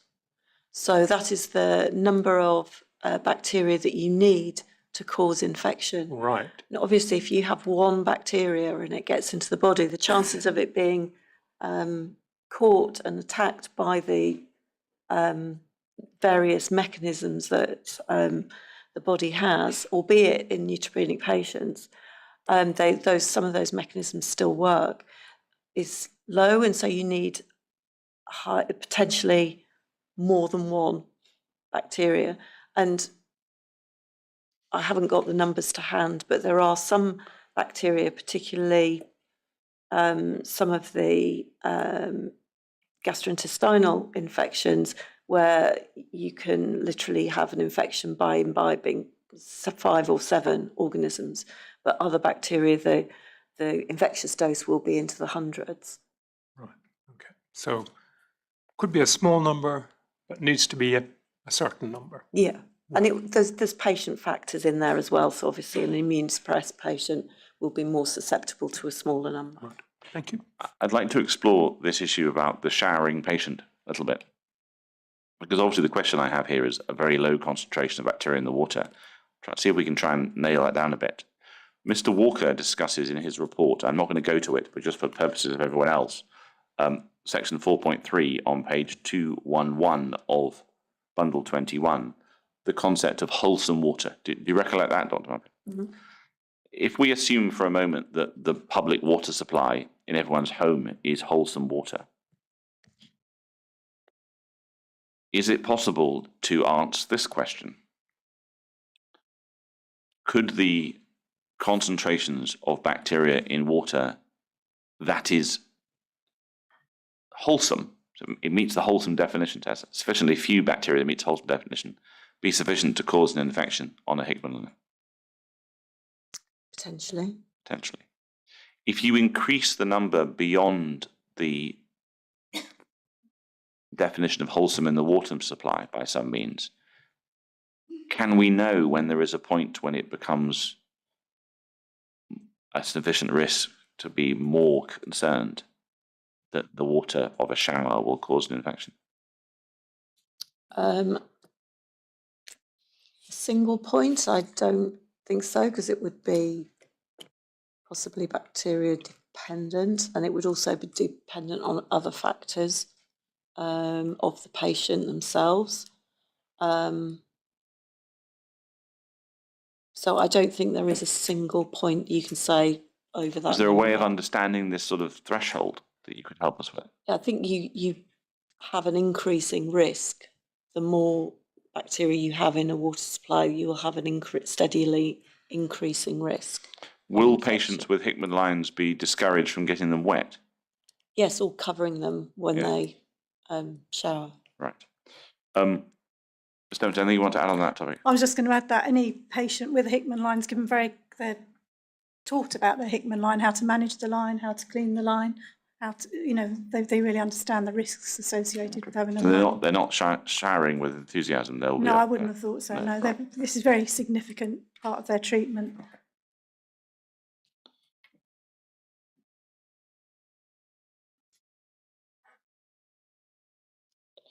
Yes. If as proposed, and this is one of the other core participants saying this, by NHS Greater Glasgow, there is no evidence to demonstrate any increased rate of infection within the hospital from microorganisms related to the environment, what would be the probable causes for the 167 bacteremias considered in Mr. Mukherjee's report, or the 118 bacteremias considered by the case notes review? Dr. Mumford. It's hard to think of another source which would cover all of those, that variation of Could there be bacteria. multiple sources that cover them? Many of them are ubiquitous in the environment, but soil, water, that kind of environment. So coming into contact with soil and water is the primary source for those organisms. Otherwise, it would have to be something that was brought in. I know there's somebody's mentioned in one of the papers I've read about people bringing it in on the sole of their shoes, but that's not, for me, that's not a viable proposition. So for all of them, I don't think there is another viable, though you could, the Enterobacters, the Klebsiellas, they could be translocation. But again, I haven't seen anything in any of the IMT reports that has said a discussion was held about whether or not any of these infections could be translocation, whether that fit the clinical picture better than an external source. Why do you think that's significant enough to mention?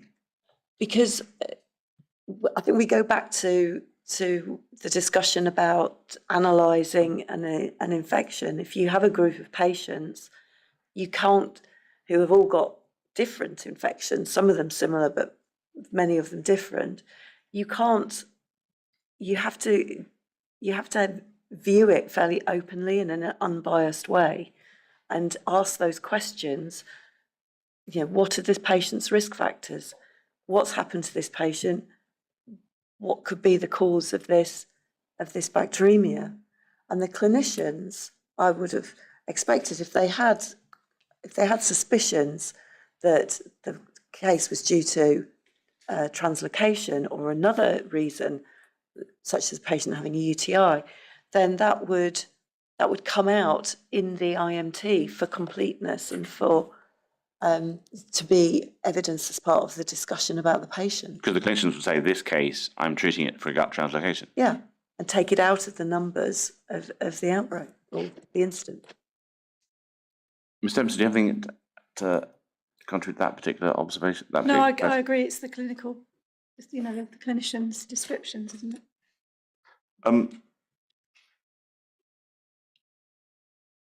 A question that actually arises from my colleague Mr. Connell's thought is, I think he asked this of a number of Professor Leonard, if the source of these infections might have been many different things, but was not the hospital environment,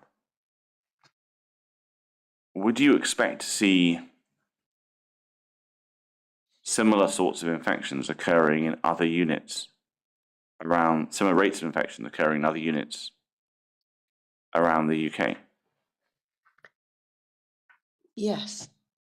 Or if you still argue that it's likely to be water, it would be other cases in units in Scotland or, but I think. Could I ask you to lift your voice a bit? Sorry. Yes, I was going to say, I don't think that you would see this pattern of increasing infections if the source was outside, unless it was something like the entire water supply being contaminated. I mean, Scotland doesn't have a single water supply. Right. If you look at the rate of change of these infections over time, now we're not going to go back to those graphs with the variations and SBC charts and that whole conversation again, but it does seem fair to say there are some changes that happen over time. Mm. If the cause of these infections was not the environment, it was one of these alternative explanations that you've touched on, would we expect to see change in the rate in the hospital over time? You potentially could, I suppose, if there was a new treatment which affected the patient, if you'd brought in a new form of chemotherapy which had a particular effect on the gut, and that was widespread amongst the patient cohort, then you could see, under those circumstances, a kind of step change in the number of infections.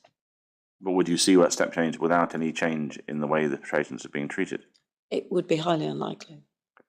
Sorry, what was that answer? It would be highly unlikely. Now, Dr. Mumford, again, the GGC view that I used to extract that question was expressed to me by one of the other call participants. But if that view is correct, that there is no evidence to demonstrate any increased rate of infections within the hospital from microorganisms related to the environment, if that's correct, to what extent does that involve acceptance of the idea that the patients were bringing these infections into the hospital with them, which I think has been the subject of some media comment. Is that a connection you can make? If the first thing is true, is the second thing true? I think you can't make that assumption of all of these patients. A lot of them have been in hospital for a long period of time, and were not going outside. And that's why we have the definition for healthcare associated infections as occurring after the day of admission and the following day. Anything occurring later than that is healthcare associated. And, I've had clinicians arguing with me about whether or not an infection is hospital associated. You have to draw the line somewhere, and there is an official line drawn at that point. But for the patients who've been in for a substantial length of time, there is no it doesn't make sense that they would have brought the organisms in with them. And then you could argue that if they keep going out and acquire it, if they acquired it from their home environment, keep going out, they would keep coming back with the same thing, and that's not being seen as far as I'm aware. Mr. McIntosh, the expression patients bringing infection into the hospital is kind of layman's expression. I think it's been, at least for my purposes, make it a little more precise. well, I think the question that I've been asked, I think, has its origin in the characterization of a particular press report. Yes. And if we go back to the question I asked to you a moment ago, if there is no environmental link at all, then we should perhaps come up with a list of alternative scenarios that are at least possible and that are consistent with what was seen in terms of patterns of infections, species, and the way the clinicians behaved. That seems a big task to do at 12:15 on the second day for evidence, but let's have a go. So you've discussed gut translocation, Dr. Mumford. So if that is a possibility, if there's no environmental link, that goes on the list, and you've discussed that already. And if patients bring things in with them at the start of their infection, that goes on the list. Is that fair? That would go on the list as a possible alternative source? Well, again, it's just bringing patient enters the hospital with an infection. With a infection which is in the course of being incubated. Yes. Right. So if we're looking at an infection that is acquired elsewhere, is already in the patient, and the blood test that identifies it occurs after admission, would that be your definition of they brought it in with them? Yeah, but they could also have skin contamination with it, so it could have colonised their skin. And then get into the bloodstream later? Yeah. So if we look at those groups of infections, is the existence of that as the cause consistent with the sort of infections that we see? I can't think of a scenario that would create that curve, the bell curve of infections and that sudden increase uniformly was to cross with multiple patients coming in separately from different parts of the country, being a tertiary referral centre, that would all come in with environmental organisms all of a sudden. I can't see a scenario that you could build that. So that's not consistent with what you see in terms of the numbers of infections? No. No. Are there any other possible means by which these organisms could get into the patient's bloodstreams if one excludes environmental sources, gut translocation, and the patient bringing it in either as a brewing infection or on their skin? So there's a few other things to think about, such as pharmacy and whether or not any medications that have been prepared in pharmacy have been contaminated. Is that rather like the aseptic pharmacy instances back in 16? Yes. Or if the outside of the medication bag has been contaminated. But I think that's probably, or aside from that one cuprividis case, I don't think that's been looked at. The other option might be equipment that comes up into the ward that has got wet and damp and dirty, or its packaging has, bringing in organisms. But these are really tenuous arguments. I think that was raised in the cryptococcus one as well, wasn't it, with potential for bird feces contaminating the outsides of boxes.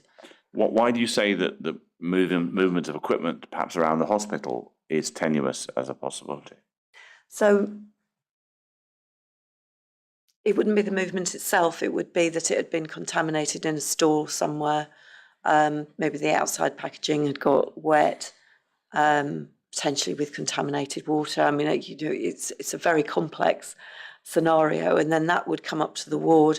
Maybe the outside of it would still be contaminated, and then you have to rely, because most things that you would use of any significance are individually packed inside a bigger package.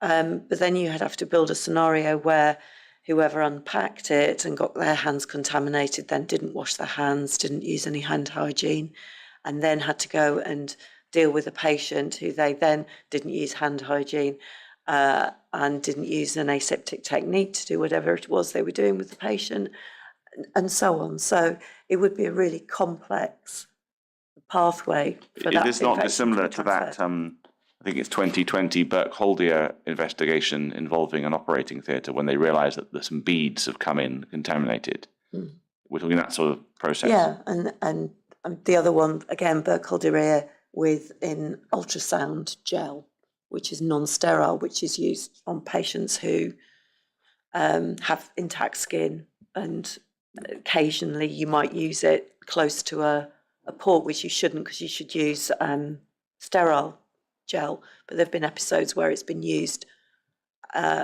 erroneously, and then the patient has got an infection. Could such a thing be part of an increase in 1670? Yeah, and in 1670, the problem is that it's polymicrobial. It's not a single organism, so something like that scenario wouldn't fit. Very complicated. Now, I'll come to Dr. Dempster in a moment, but is there I'll anything... just make sure that I've followed that point. You were thinking of other explanations, Yeah. and you explained this hypothetical contaminated equipment. And just so that I've followed the reasoning, you say, but the experience in the hospital was of infection by number of microbes, whereas if we are being asked to consider the possibility of contamination from equipment, one would suppose the contamination would be of one particular microbial source. Is that? Yeah. Thank you. I'm going to ask Ms. Dempster, who's going to comment in a moment, but is there any other potential mechanisms that could we add to this list that we haven't discussed? I think I'm going to pass to Linda for... Any other mechanisms you can think of that are not environmental and haven't been discussed? Well, I think environmentals probably, there are other environmental sources. So we were talking about the water, ventilation, but if you think of in a patient's bedroom, there's the actual environment of the room, as in the mattress that they're sleeping on, equipment, their blood pressure machine, there's stuff. And there's the cleaning regime. Yeah, cleaning, decontamination, was the room cleaned properly when the previous patient left? Was everything decontaminated, cleaned, whatever the process followed? Is the mattress intact? Is the chair that they're going to sit on clean? So that's a different sort of the environment, as in the cleaning of the environment, and the equipment that's in that room, near patient equipment, or right next to the patient. Have you seen any evidence of attempts to enhance cleaning regimes in the 16, 17, 18 in Ward 2A? There was talk about upping cleaning and concerns raised about cleaning and dust, having to clean more, and particularly perhaps the chill beams. Cleaning was looked at, I know, and there was discussion earlier on, but I can't remember the dates off the top of my head anymore, where it was assumed that cleaning was happening with a chlorine-based product, and it wasn't, so perhaps the cleaning wasn't being done to a standard. But again, it leads back to if we probably would be seeing more of a single problem if it was one room that hadn't been decontaminated, and your investigations would go back to, actually, that's really strange because the patient who was in there before had that same organism, same bug, the same infection, and would be part of your investigation. Thank you. I want to move on to another question. Ms. Bangdosh, before you move on, just so I've got the list. First point, I think I've been assuming that an enteric source of infection or translocation these are really two ways of expressing I've been the same assuming that as well, so I'm going to look at Dr. Mumford and see if she nods. Yeah. Yeah, just two words really for the same thing. The other point is that if one was looking for the totality of possibilities, would I be right to add to that list the possibility of infection from another human source, member of staff or visitor, who is colonized but not symptomatic because the bacteria, because they are not immunocompromised? Should I add that to the list or not? It is theoretically possible, and certainly working within the healthcare environment, you know, the hands of staff are the key source of cross-infections between one patient and another. But I say only theoretically possible because it would be an unusual organism to be able to pick up in the quantity needed in order to be able to transfer it to another patient, but theoretically possible. It goes along with what Linda was saying about equipment, blood pressure machines, things that more than one person on the ward might use and then not clean sufficiently between uses. And I suppose if one is considering this as a possibility, but to bear in mind your polymicrobial point, Yes. and also the bell curve point. Yes. Right. Thank you. Thank you. Now, this question we can come back to later if we have to, but Ms. Dempster, what are the key learning points which you would highlight in looking at the management responses of NHS Greater Glasgow that were raised over the years between, say, 15 and 19 about links between infections and the environment? What do you think are the key learning points to be taken from the way the management executive level responded? I'm sorry, I don't quite understand your question. So, what are the key learning points you would take from your understanding of the way that the management of NHS Greater Glasgow responded to the concerns about links between infections and the environment between, say, 2015 and 2019, end of 2019? I think there is, I don't know if this is going to, you've just said actually, but for me there's the point about moving into the hospital. I don't know if this is what you're asking actually. Moving into the hospital when there was risks that were unknown, around the water, for example, and the risk assessment that the move happened. The patients were admitted to the hospital. So I think that's the first learning point about how you take over a hospital. Is this what you meant or not? Possibly. Yeah. How you then take over the hospital, how you accept a hospital, a new build as fit for purpose. You wouldn't want to be finding the holes in you know, months down the line when you did a walk round. There's lots of things that you would have thought at pre-handover, snagging, whatever you like to call it, you would have gone through all of that preoccupation Right. and checked off to find Is out. there any other particular learning lessons for events over the next few years that stand out for you? The way that the health board at management level responded to these environmental concerns?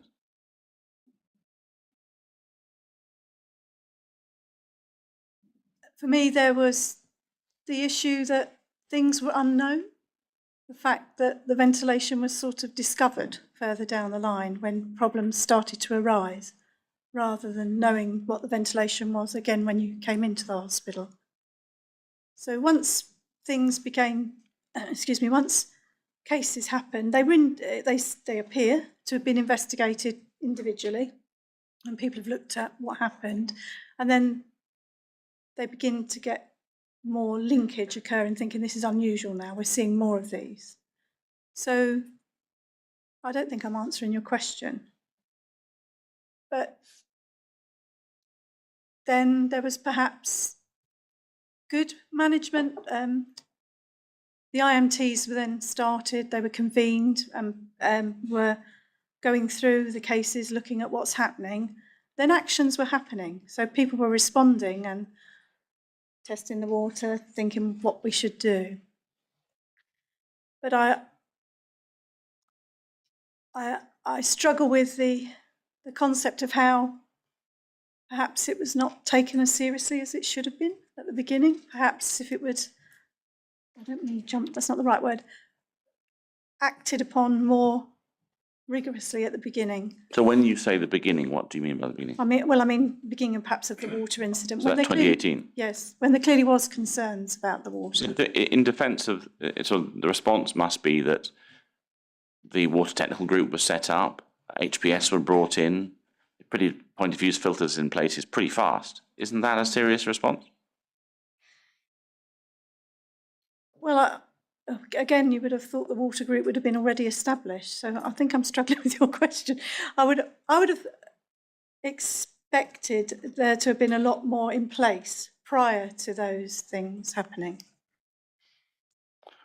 I think we'll come back to that after lunch because I've got some other questions that might relate to that. Dr. Mumford, is there anything you'd like to add to this particular question? I'm going to come back to this topic later there. I think I'll accept what Linda has said and agree with her, but I would go back further in the process. I think one of the frustrations that is very, very common and is that infection control is quite often presented with an architect's drawing of a hospital, and they're asked, is that okay? What they're not involved with is really having proper input into what it is that we want this building to do, and how we want it to be, and what sort of patients we're putting in there, and what would be appropriate for each of the patient groups that we're putting in, and where are they all going to go. And I think that needs, ideally, that would be in a much more structured way going forward with more specialist knowledge. So once they'd taken over and we started seeing the incidents increasing and the IMTs increasing,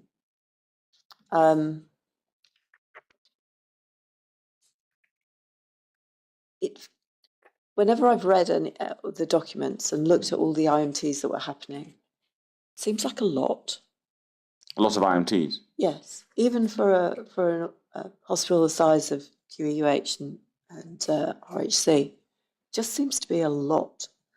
And I just wonder whether anybody at any point stood back and said, is this normal? Is this right? Should we be seeing... Well, they did that in 2019. There was discussion about whether it was normal then. They did it in 2019, yeah, but they didn't do it in 2017 when the number of cases increased, the number of IMTs increased. And you know, the earlier that you can get a handle on something happening, the quicker it is resolved. And so to not have any mechanism, one of the things that a DIPSI does is produces an annual report to the board. Now, in that annual report, when I write it, I put in all of the outbreaks, incidents, whatever you want to call them, that we've had for the year. And I would imagine that if a board was suddenly faced with the number of IMTs that actually occurred in 2017, that they would say, is this right? Is this normal? Can you tell us more about this? What have we been doing? Do we have confidence that there isn't anything else going on? And it comes back to that curiosity thing, which is so important. And then, but then there's the other half of it, which is you have your IMTs and you have your lead IMT chairing, and the support does not appear to be there. So you leave your lead IMD with this huge responsibility to run this IMT, with the expectation that a solution is going to be found for a situation that a microbiologist is not equipped to resolve. They can't resolve it. Why can't they resolve it? Because they don't have the expertise. They can advise. They don't have the expertise to say, this is the size of ducting that we need in this ventilation system, and that's the size of pipe we need, and this bit of plumbing needs to be replaced. They don't have that expertise. They can advise on the expertise that they do have. And I think that the point at which that IMT started to struggle and really realise just how big the water incident was and the implications for those patients and the thought that they might have to be moved, there should have been a stepping in at that point and saying, actually, an IMT... Who should have been stepping in? Well, I think possibly Dr. Armstrong as HAI lead for the board stepped in and say, actually, an IMT is not the right process here. And when are we talking about in your mind at this point? I'm talking middle of 2017, when it first started to be realised that it was such a big incident. So before you go any further, I think it's fair to put out that Dr. Armstrong's position is that she doesn't know there's a systemic water problem until March 18.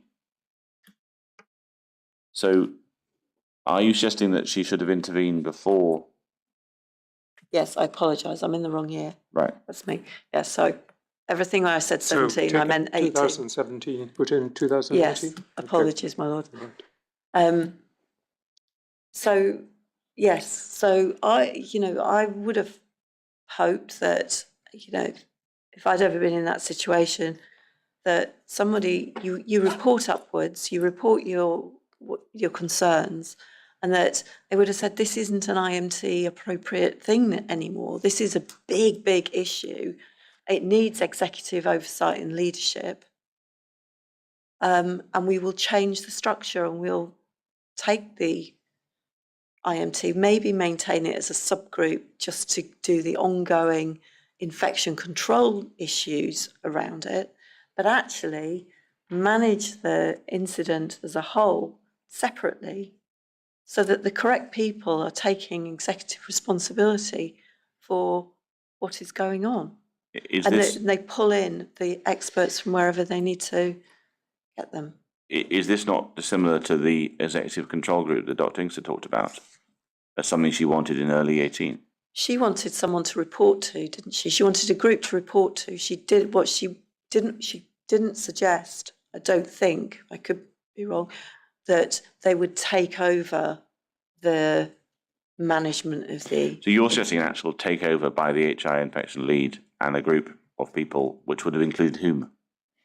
The Director of Estates, probably the operating officer, because there was implications for service delivery.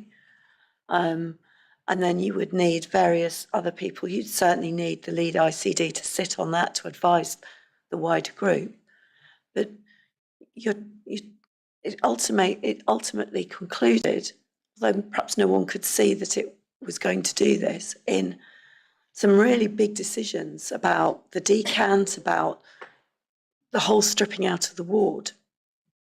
And it's easy for me to say with the benefit of hindsight, but it was clearly too big a thing.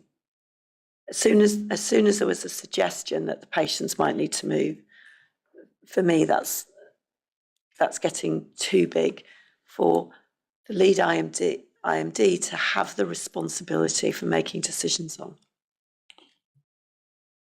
I want to just check that we're talking about the same thing, because I don't want to be in a position where later on we are discussing. Do you recollect the minute of the water review group that discusses the decant decision from 20?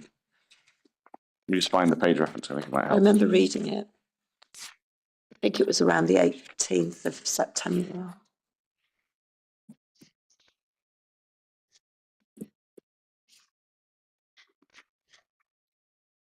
Yes, bundle 19, document 35, page 614. So you're just talking about it end up being a group, and I want to see if we're talking about the same group. Is this the group you're talking about who decided the decant? So this was the executive group that made the final decision, wasn't it? And so what, from your point of view, is wrong with this group of people making that decision? So firstly, I don't know what the infection control manager is doing there. That should have been the ICD. Well, he would, I think, point out that he's in charge of the infection control certificate in compliance with the Veil of Leaving report. He's not a subject matter expert. And do you think it's as that simple? You have a group of executives and directors there. In order to make the best decision they can make, they need to be able to question the subject matter expert. And because that's not Mr. Walsh, They probably had questions that you know, they didn't get answered because there was no one there that could answer them.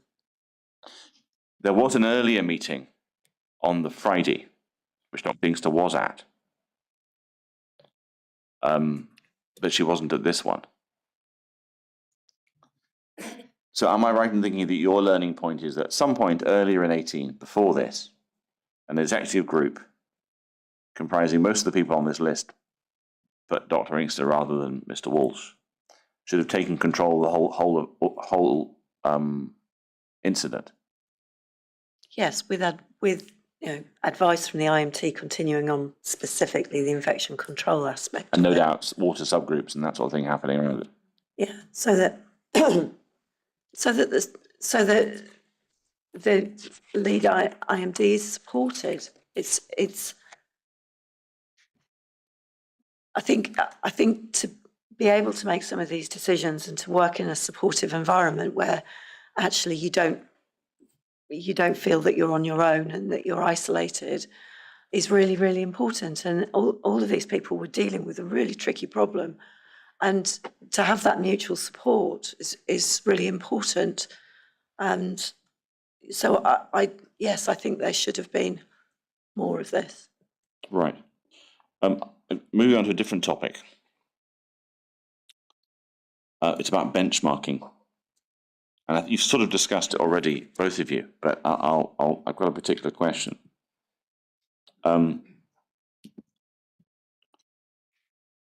Would you expect a hospital or a unit with a particular organism, the questioner suggests MRSA, but a particular organism in that unit being of concern, to need to compare rates with other hospitals to determine whether an outbreak existed? Not for that purpose, no. Not for determining whether an outbreak existed? Yeah. Ms. Dempster, anything your I thoughts on agree, yeah. For what purpose would you want to compare with another hospital? Well, you'd want to compare around your comparative performance to see whether the outbreak is a isolated thing or it's actually your rates have been high all year. So you would look to someone else and say, what do your rates look like? Or you would look to the national mean because it's a reportable organism. So you might want to look at the national mean and see what the data was there. But and you how wouldn't compare. use the comparison to determine whether there's an outbreak? No, any infection control professional should be able to identify an outbreak when it happens.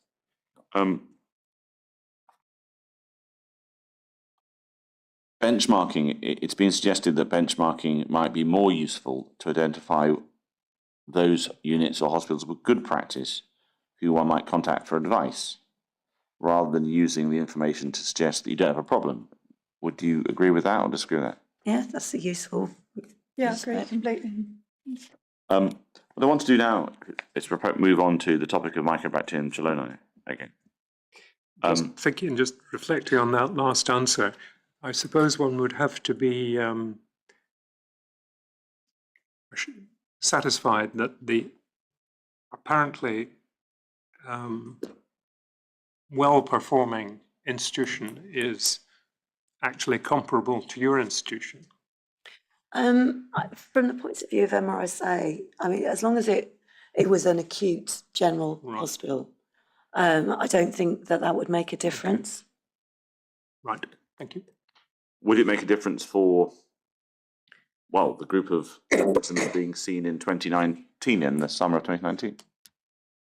I mean, there aren't many hospitals, I don't think, that have had the experience of these organisms to this extent. I mean, there was discussion. So it would be hard to find a peer organisation that would be able to say, oh yeah, we had that and this is what we did. There was discussion in August 2019 about Great Ormond Street as a comparator, and it comes up in about 3 different ways. It comes up because Dr. Peters produces some numbers of rates of infections, and I can't remember what the infections are, but I seem to remember her being challenged by Professor Steele and him being particularly annoyed about the way she responded. You're referring to evidence. You're both nodding. The second scenario involves a discussion at a follow-up IMT, either on the 23rd of August or afterwards, about a visit to Great Ormond Street. Do you both recollect that? Yes. I just wonder whether, had that actually come to something, it doesn't appear to have done, would that have been a useful comparison point to have sought between this hospital and somewhere like Great Ormond Street? I think we've heard, haven't we, that Great Ormond Street is not a direct comparator for the Schiehallion unit, but as a wider paediatric hospital facility, yes. But because they only take very small children, don't they, and babies in their hem-onc unit, rather than the spread of ages that we see in the Schiehallion unit, that wouldn't be a direct comparison. But if you're looking at organisationally or environmentally for the whole hospital, then it would be a good fit. Ms. Dempster, anything you want to add about that? Well, I agree, and Great Ormond Street's got a microbiologist there who's very well known, eminent on her work on the environment. So there's advantages to contact others. Yeah. Well, let's now move to Mycobacterium chelonae. Now, I think what I have to do, because of this case, obviously, this infection obviously become particularly significant to a particular call participant, is I want to just understand exactly where we stand now at the end of this inquiry about the number of infections. Now, we discussed it briefly before. I think we need to nail this down to be definitive. And this will mainly be directed to Dr. Mumford, but I'm sure, Ms. Dempster, you can come in if something arises.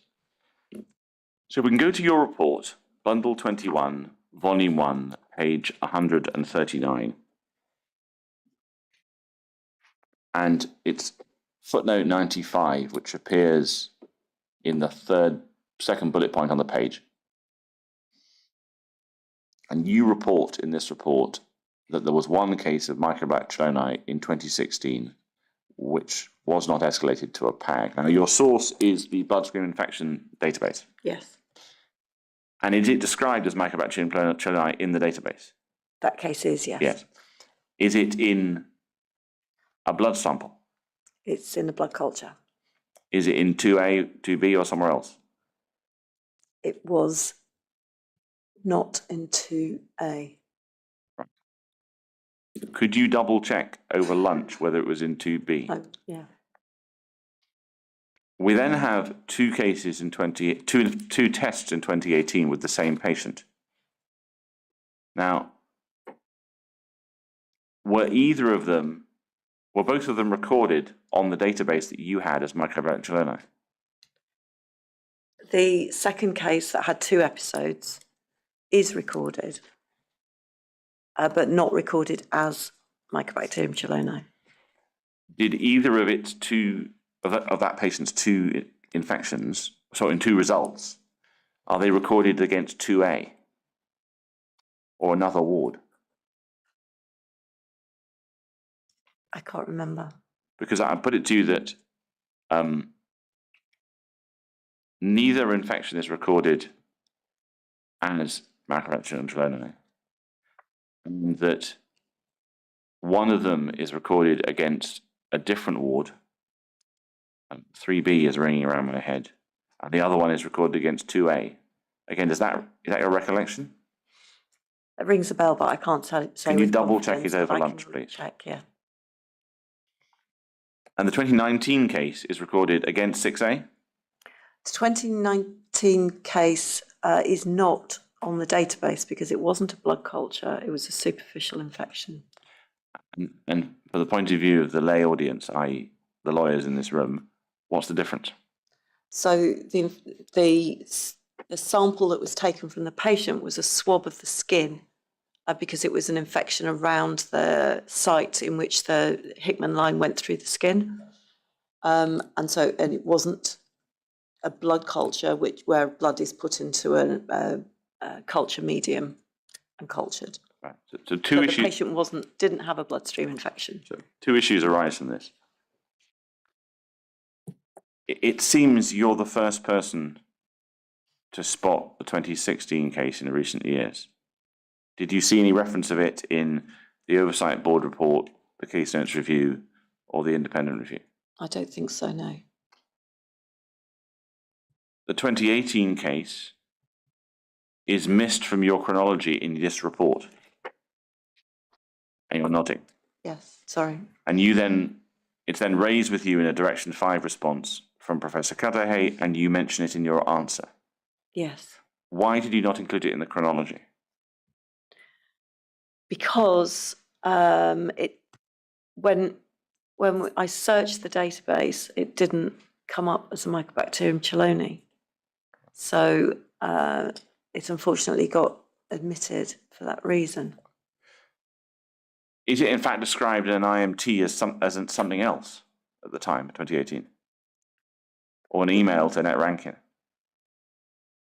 That doesn't ring a bell. It is just eventually described in an IMT, but retrospectively, I think. 2019. Yeah. In terms of environmental samples, can you help me about? We know from IMTs it's found the word Mycobacterium chelonae associated with environmental water samples in 2019. It's discussed in IMT. We don't need to go there. Yeah. That's good. What awareness do you have of whether Mycobacterium chelonae was found in 2A's water system at any point? I believe it was. Do you know when the tests were done? The date. No, sorry. Some evidence it was done retrospectively after the whole post. Now, what I want to understand then is, why is Mycobacterium chelonae not in Mr. Mukherjee's data set, his list of infections?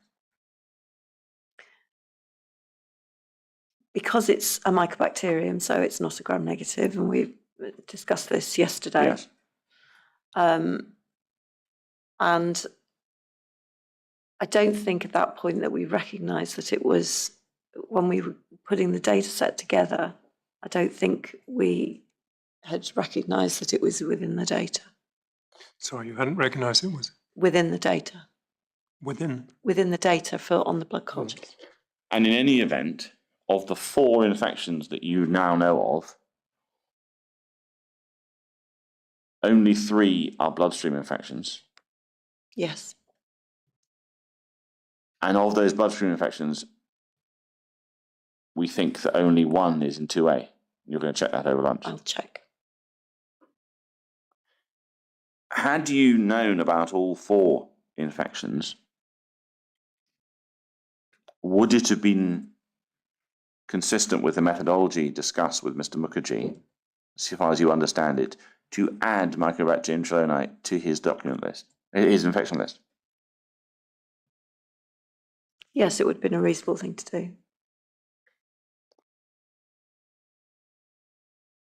But how many of those infections would have gone in to his bloodstream infection list, One, which is the 2A one? yeah.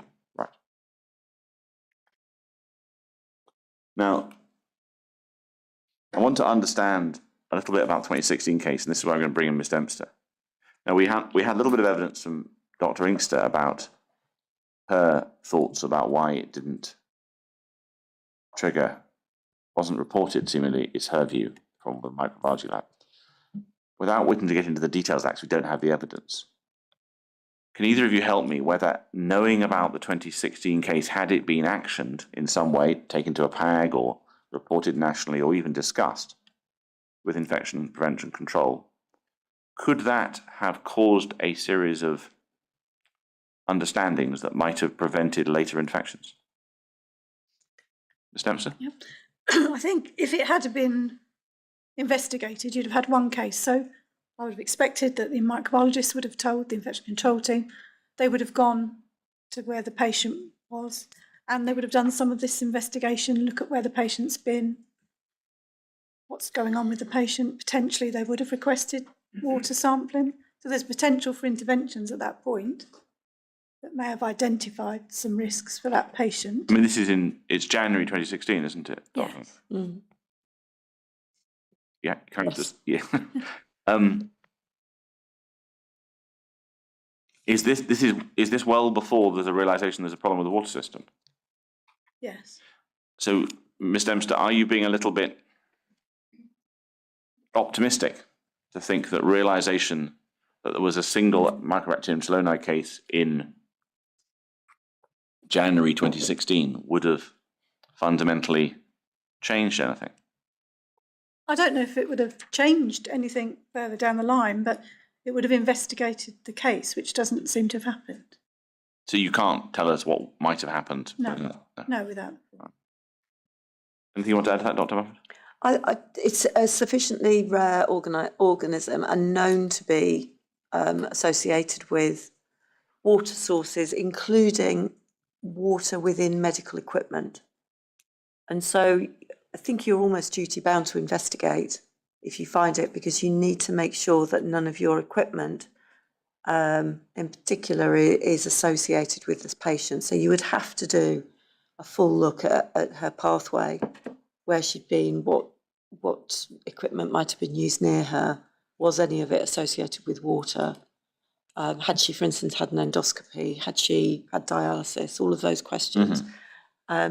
In order to assure yourself that you didn't have a problem, because these have been really well documented and known about, and you would have to do that. I think, my Lord, this might be a good place to pause. I know it's a little bit early, but I'm moving on to a significant new chapter at this point. Very well, we'll do that. We'll take lunch now, and if I could ask you to be back for 2 o'clock. Okay.